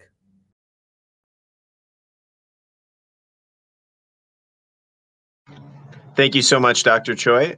We are going to go into a quick break here, and we will come back at 3 p.m. Eastern Time. And we will be hearing from a few more panelists at 3 p.m. So meet us back here in about 12 minutes here. Thank you. Welcome back, everyone. We are back from our last break here, and thank you for joining us at the final session of our second annual White Hat Conference. Before we begin our award ceremony today, I'd like to first provide our audience with a few brief introductions.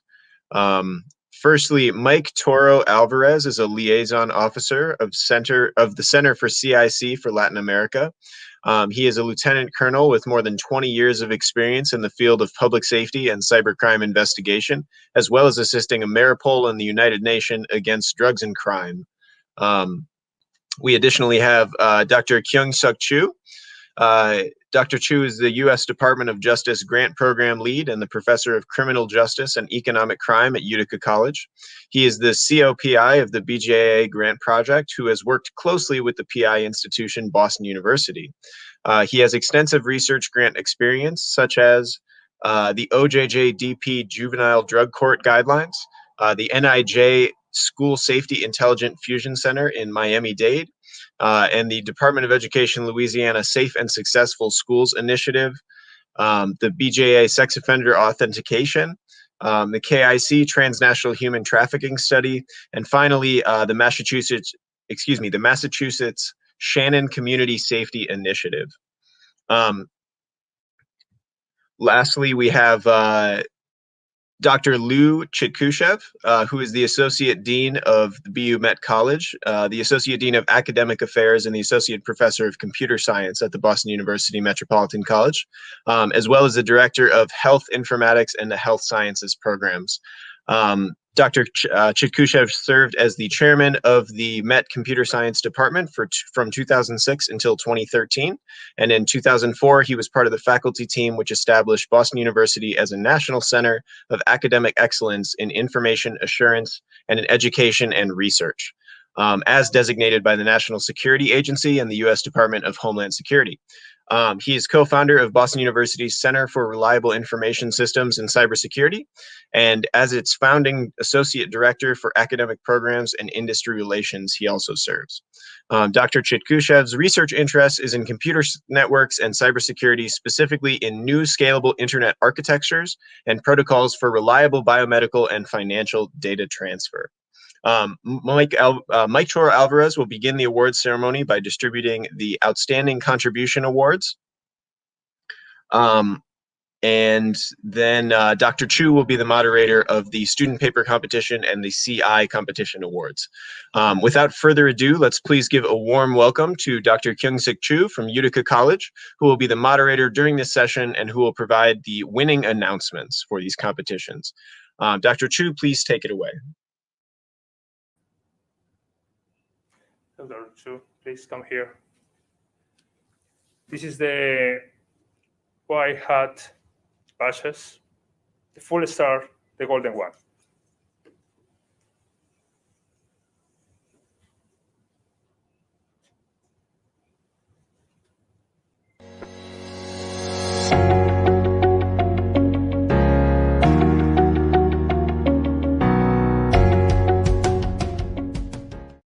Cooperation between cybercrime investigators. White Hat Conference 2021 is now possible, it's true, because of Utica College support and your support and the support of your team. This badge represents all of the commitment, all of the people, different teams who were working close each other as we have to do as cybercrime investigators. Please receive the assurances of our highest admiration and gratitude. Congratulations, sir. Thank you.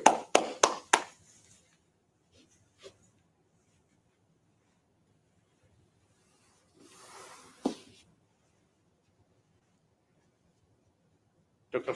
Choi.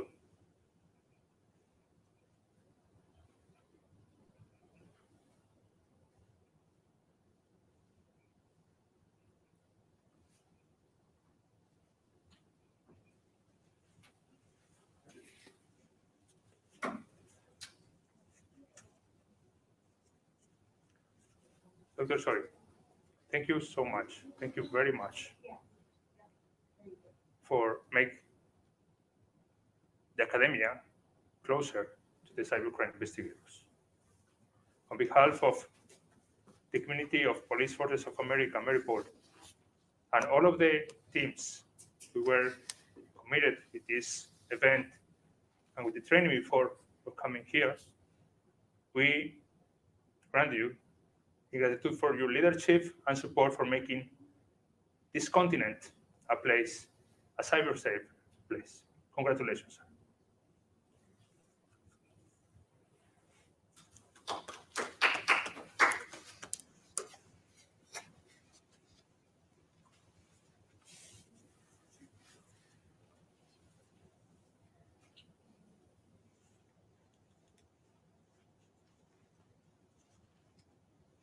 Dr. Lu, Boston University Metropolitan College. The main goal of a cybercrime investigator is to capture the cybercriminal. But the biggest one is to work really close with other cybercrime investigators around the world. Thank you so much for providing such a support, for giving us the idea of a really global cooperation framework. Thank you so much, Boston University and Metropolitan College. On behalf of the community of police, the community of Police Forces of America, Maripol, thank you for your support in the training of our police officers, cybercrime investigators, institutions, and society.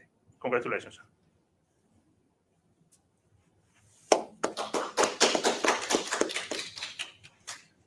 Thank you. Please, Dr. Lu.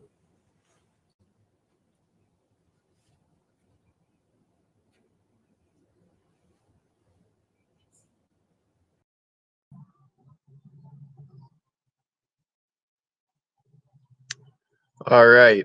Thank you very much to Mr. Torre Alvarez for presenting those awards. I believe, are we going to go into the student paper competition and CI competition awards now? And those will be presented by Dr. Kyung-Suk Chu from Utica College. So Dr. Chu, if you could please take it away. Thank you, Andrew. Good morning, everyone. I also like to say good afternoon and good evening to friends and colleagues joining us from all over the world. I am very much excited and deeply honored to present to you the winning teams of the Cybercrime Investigation Challenge and the finalists from student paper competition. First, student paper competition, as you already had a chance to listen the full finalists from the competition, I would like to give you a brief background of it. While the conference itself was scheduled only for 2 days, which was yesterday and today, the student paper competition started early this year. 12 student papers from many different countries were submitted in February and entered the competition. I'd like to take a moment to acknowledge special thanks to the competition judges.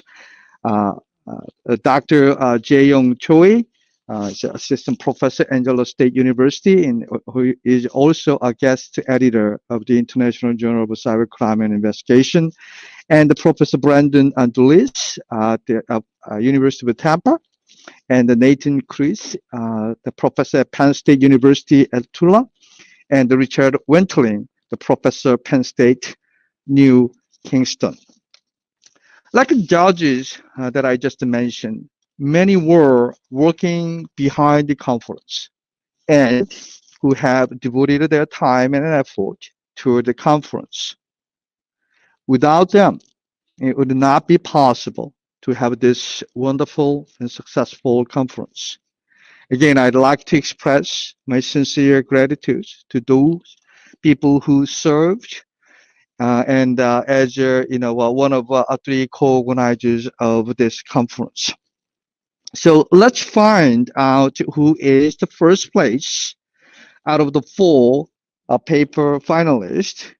And those finalists are the Sydney Ghetto University of Scranton, Jason Hwang, Seoul National University, South Korea, Nayeon Go, Gyeonggi University, South Korea, Youngjae Park, University of Texas at Dallas. So the first place goes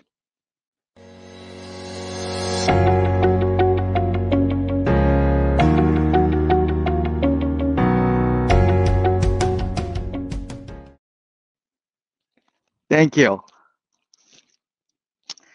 Wow. Well, first place goes to Ms. Ji-sun Hwang from Seoul National University. Congratulations, Ji-sun. Let's hear her remarks. Ji-sun Hwang? Hello, my name is Jisun Hwang from Seoul National University, and I am very honored to be the first prize winner of the student paper competition. I'm attending this conference from South Korea, so by the time this video goes up, I'll have been awake since 1 a.m. here. So very happy news to help me survive the rest of the day. I would also like to thank my family for their support during the long and often grueling process of writing the paper. And I would also like to thank all of the experts who participated in the interviews that formed the crux of my paper. Last of all, I would like to say a very big thank you to all of the organizers of this event. Thanks to you, I am very encouraged in my plans to continue to pursue my interests in this field. Thank you once again. Thank you. Thank you, Jason. Again, my big congratulations. So now it's time to find out the first place out of the final three teams from the Cybercrime Investigation Challenge. This morning, you also had an opportunity to listen the mock trial presentation. Like a student paper competition, we had 16 cyber teams from 13 countries had competed one another in 24 hours, starting on Monday, May 31st at 3 p.m. here in Eastern Time. Unlike the traditional CTF challenge, which demonstrates the technical skills requiring computer science, engineering, software knowledge, and components, our Cybercrime Investigation Challenge was designed to demonstrate and focus on communication and collaboration between technical cyber professionals and legal professionals, such as prosecutors and judges. If technical cyber professionals do not follow the legal regulation and boundary, there will be no difference between bad guys and good guys, meaning they all broke the laws. Thus, it is critical to comply the legal procedure, like a criminal procedure laws during the investigation. It is also critical how to communicate and present such complicated technical skills and knowledge to prosecutors and judges who may not have such complicated technical knowledge and background. It is very tough and challenging, yet we have to prepare. And that's exactly how the challenge was designed for its own and unique model compared to many traditional CTF challenges out there. I am very much impressed to observe this competition. Some teams tried different techniques, such as working in different shifts and working individually on some tasks. These techniques, although well intended, did not return similar gains as those teams where multiple individuals were involved in discussing and brainstorming, the next challenging steps. Imagine yourself you're dealing with a foreign language and United States Criminal Penal Code because you are actually coming from, another countries. Communication with the case managers during the challenge and investigation and preparing the mock trial. I don't know if I could handle such a high level of stress within 24 hours. This is truly the challenging. For that reason, I'd like to congratulate every one of those contestants who showed their bravery and engaged in such challenges, regardless of their scores. So here is just short summary of the finalists. All of the top three teams demonstrated very good communication and discussion as they discovered different obstacles and evidence throughout the competition. For example, uh, uh, the Cambodia achieved 64% of the technical challenges. This team was very persistent and they all worked throughout the entire time available. They came on very strong later at this stage of the competition. Hungary, for example, achieved 90% of the technical challenges, jumped off to the very early lead and had to get busy later in the competition, tried to stay in first place. It's Cambodia and South Korea and other countries' teams started to close the gap.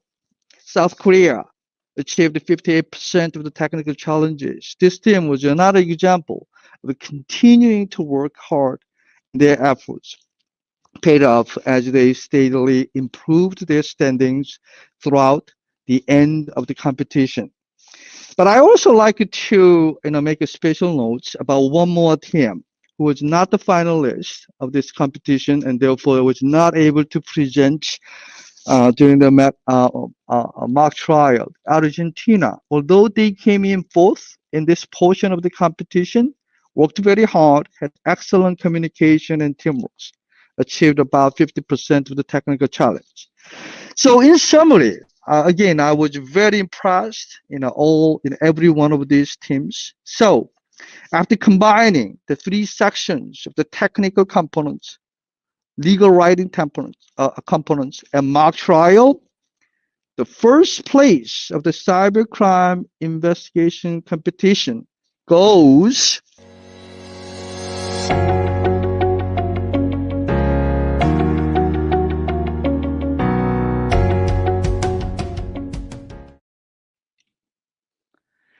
Thank you. Well, the first place of the cybercrime investigation competition in 2021 White Hat Challenge and Conference goes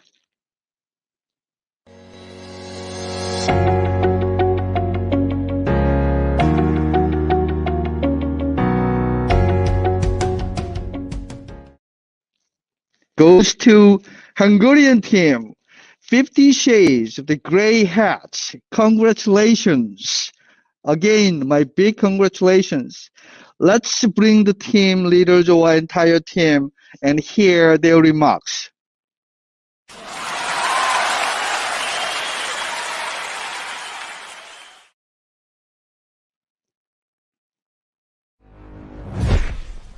I'm grateful for the chance of taking part in this competition.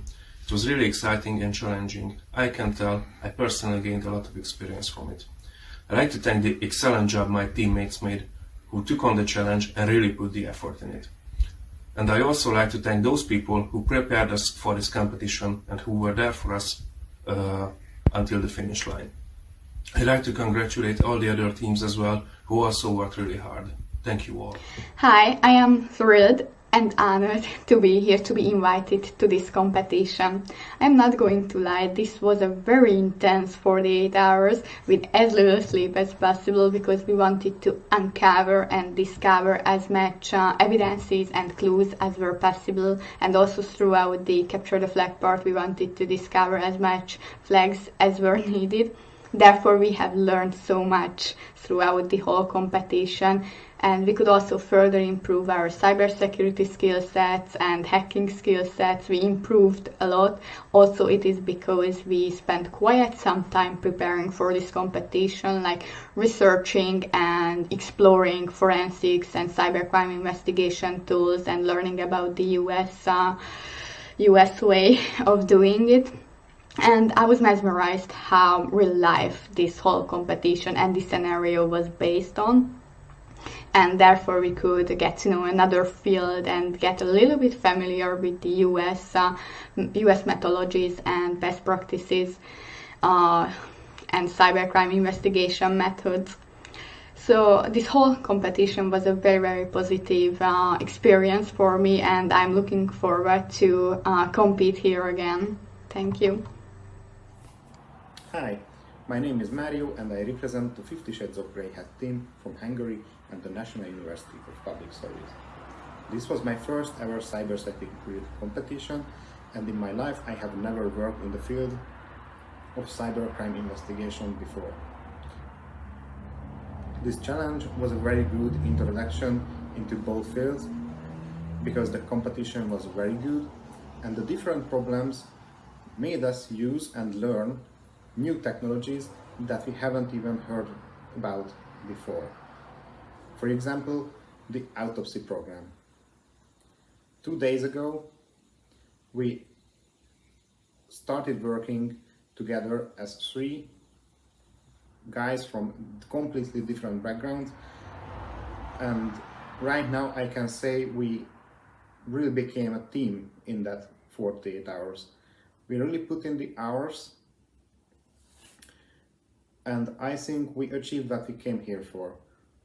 Learning new things, trying out our current skills, and representing our university.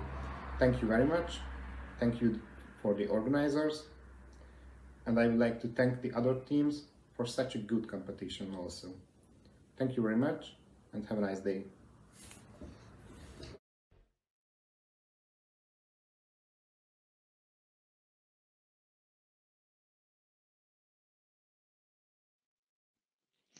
Again, thank you so much for every one of you who participated in the challenge and attended this 2021 White Hat Conference. We're looking forward to next year's conference. And now I'd like you to wrap it up to say thank you again to all of you. Andrea, you can take it over now. Thank you so much, Dr. Chu, and thank you so much to all of our other speakers, panelists, and competition participants, as well as our audience today. We are going to close things up here, but before we do, I'm going to pass it over to, once again, to Dr. Lou Chitkushev, who's going to make some final closing remarks. So thanks again for joining us. Dr. Chitkushev, take it away. Thank you very much, Andrew. Good afternoon, everybody. I'm very glad to have the opportunity to close the conference, which was an outstanding event. Over the last 2 years, we had a possibility to see highly competent teams, highly competent students, participants, and professors across the globe. And also we had an opportunity to see teams that were able to present knowledge that is applicable to everyday life. We had excellent presenters from the government agency and industry, and they represented very well the goal of the conference. On behalf of the Boston University program, I'd like to say that it's not an accident that this conference was at BU. Generally and specifically at Met College. For the last 20 years, Metropolitan College has been developing expertise in the area of security. I'll go over just a few things to remind everybody. I know it's 5 o'clock almost in the afternoon, but it's important to put it in the context what have been going on over the last 20 years, and what are we going to see? What do we expect over cybersecurity over the next 10 years, and how we can get ready? That is the goal and purpose of the conference. So 20 years ago, it was September 11, 2001, that really changed the way we looked at cybersecurity, the way we looked at security in general, and then it was followed by a lot of activity in the government and into information security programs.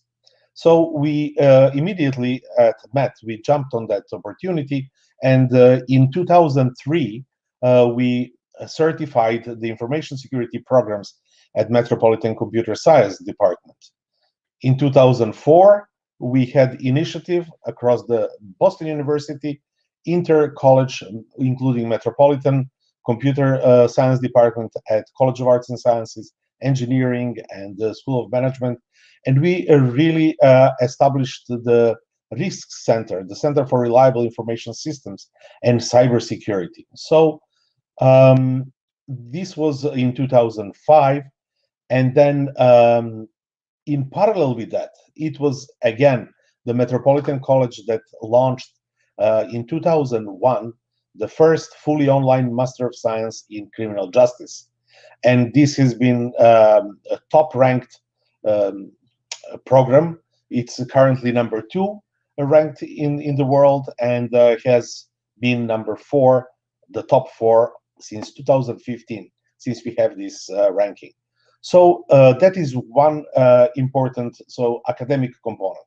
The other component is research, and this conference is also being supported by very generous research grant by the Department of Justice, and which is a student computer forensics and digital evidence education opportunity program, which supports Boston University and Whitaker College with close to $1 million research money. I'm honored to serve as a principal investigator for this program, together with Dr. Choi and Dr. Chu from Whitaker College. So absolutely, it's not an accident that we're here, and we are delighted that we were able to welcome so many people at this conference. Let me tell a few things about the cybercrime situation and the cybercrime relations that are having here. So the computers are increasingly becoming, as we know, the inseparable part of the social activities. And what we expect over the next 10 years, the trend that we have been seeing over the last 20 years will continue. We will continue to see, in my opinion, the increased accessibility to internet, the predatory personal crimes we expect to increase. The more people will continuously be connected to the internet, and it will, I think, will increase the computer-related crimes and crimes in a cashless economy. So we are going to see a lot of challenges to enforcing these policies and in a digital space. At the same time, we are going to continue to deal with the legacy internet problems. When I say that, what I have in mind is the internet structure. As we all know, we are still using the old internet structure that was developed in the 70s and the 80s, and with all the problems that we have continue to deal with, or to have inherited from that structure, based on datagram networks, the connectionless communication, the addressing space, which is a flat space. In other words, we still deal with IP addresses which have very little or basically no information about the physical location of entities over the internet. It's a flat space. We have insecure protocols, and of course, increase wireless communication. So those are the problems that will remain. So we have infrastructure that has not been designed for authenticated and secure communication. However, we have built on top of it. And many of the protocols, security protocols, have not been implemented efficiently. Even protocols that deal with scalability have a number of issues. We have the other thing that we deal on daily basis is that there is a change in the data and in devices in general. The data devices will continue to shrink in size, which will, I think, increase the possibility for cybercrime and hiding of devices, or more people will use consumer purchase devices, but data storage will increase at the same time, and we expect to see larger data that will be stored in cloud, so it will not be necessarily located at the crime scenes or wherever the investigation needs to happen.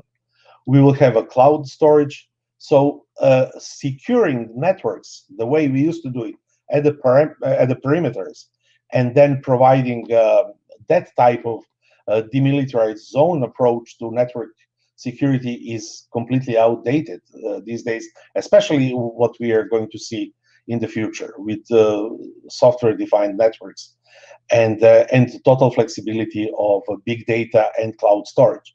So I expect that really we are going to see much more Byzantine type of attacks of people who, or entities within the network, who are in dormant cells, or they have been authenticated at the time, and after that they have compromised their security issues. And all these things will present extreme challenges to the cybersecurity identification and investigation at the same time. Other things that are of big concern are obviously Internet of Things, the smart environment that are going to, be created. We have issues with, for example, more and more medical data is in the cloud, and e-health electronic records, smart grid, nanotechnologies, and all the other technologies that we are using to hopefully detect crime or have ability to, let's say, have financial distributions or communication, like blockchain, to provide actually authentication and to secure that there has been integrity of the data, will be also used in cybercrime. So we have to think of blockchain-based digital forensics, chains of custody, and other techniques that will need to be implemented. Also, with wireless, we go in a higher frequency, 5G, 6G, and higher and larger data. And in general, all these things are putting tremendous pressure on cybersecurity. They're increasing the amount of data, they're increasing the amount of the size of devices, and all this seamless human-to-computer communication, when now we don't have to type, or we can just talk or discuss with the computer, and computers are more and more verbally and visually communicated and recorded, will represent a major challenge for the cybercrime investigation. We will need a global, worldwide cybersecurity units that will need to look into that. But there is one thing for sure: the need for learning new hardware and system will be more than ever present. We'll have various operating systems that people will need to be trained and on software techniques. There is increasing educational needs and collaboration in the area of cybercrime investigation. And it will be more challenging, but more important to stay abreast of production and proliferation of new devices. So with that all in mind, for educators and trainers and people dealing with cybersecurity investigation, there will be increased needs for cybersecurity experts. Unfortunately, the cybersecurity crimes will continue to increase in intensity and sophistication. I would say on a massive global scale. And cyberspace as a tool for fun and profit, or even worse, will continue to be an important playground. Also, I expect that cyber terrorism, in addition to cyber crime, will improve, and especially sponsored by terrorist organizations and governments as well around the country. So a steady demand of qualified experts who can identify, investigate, collect, and analyze digital evidence, both in public and private sector, will be present, and demand is likely to exceed the supply. So conferences like the one that we had, a White House conference, Whitehead conference, it's extremely important. First, because it's a global event. It puts researchers and collaborators all around the globe together to exchange and work together on techniques and possibilities how to fight in crime. And I think the importance of a conference like Whitehead will continue. At the end, I'd like to thank everybody who first helped with organizing the conference, primarily Dr. Choi, Dr. Chu, Metropolitan College, Boston University offices, the Utica College, the government agencies who sent their outstanding speakers, FBI, Department of Homeland Security, all the participants and in competitions, our friends and collaborators across the globe. I was very glad to see people that I've met in Argentina, our collaborators like Luciano from Siglo 1 and 21 and many others. And I'd like to thank for an outstanding conference. We had, as you know, more than 1,000 people, 1,300 attendees, which is amazing number. And it was very useful. I found it very educational conference, and I'd like to thank you all and send our best regards from Boston, and see you all at the 4th International Whitehead Conference. Thank you and best regards. Back to you. Bye.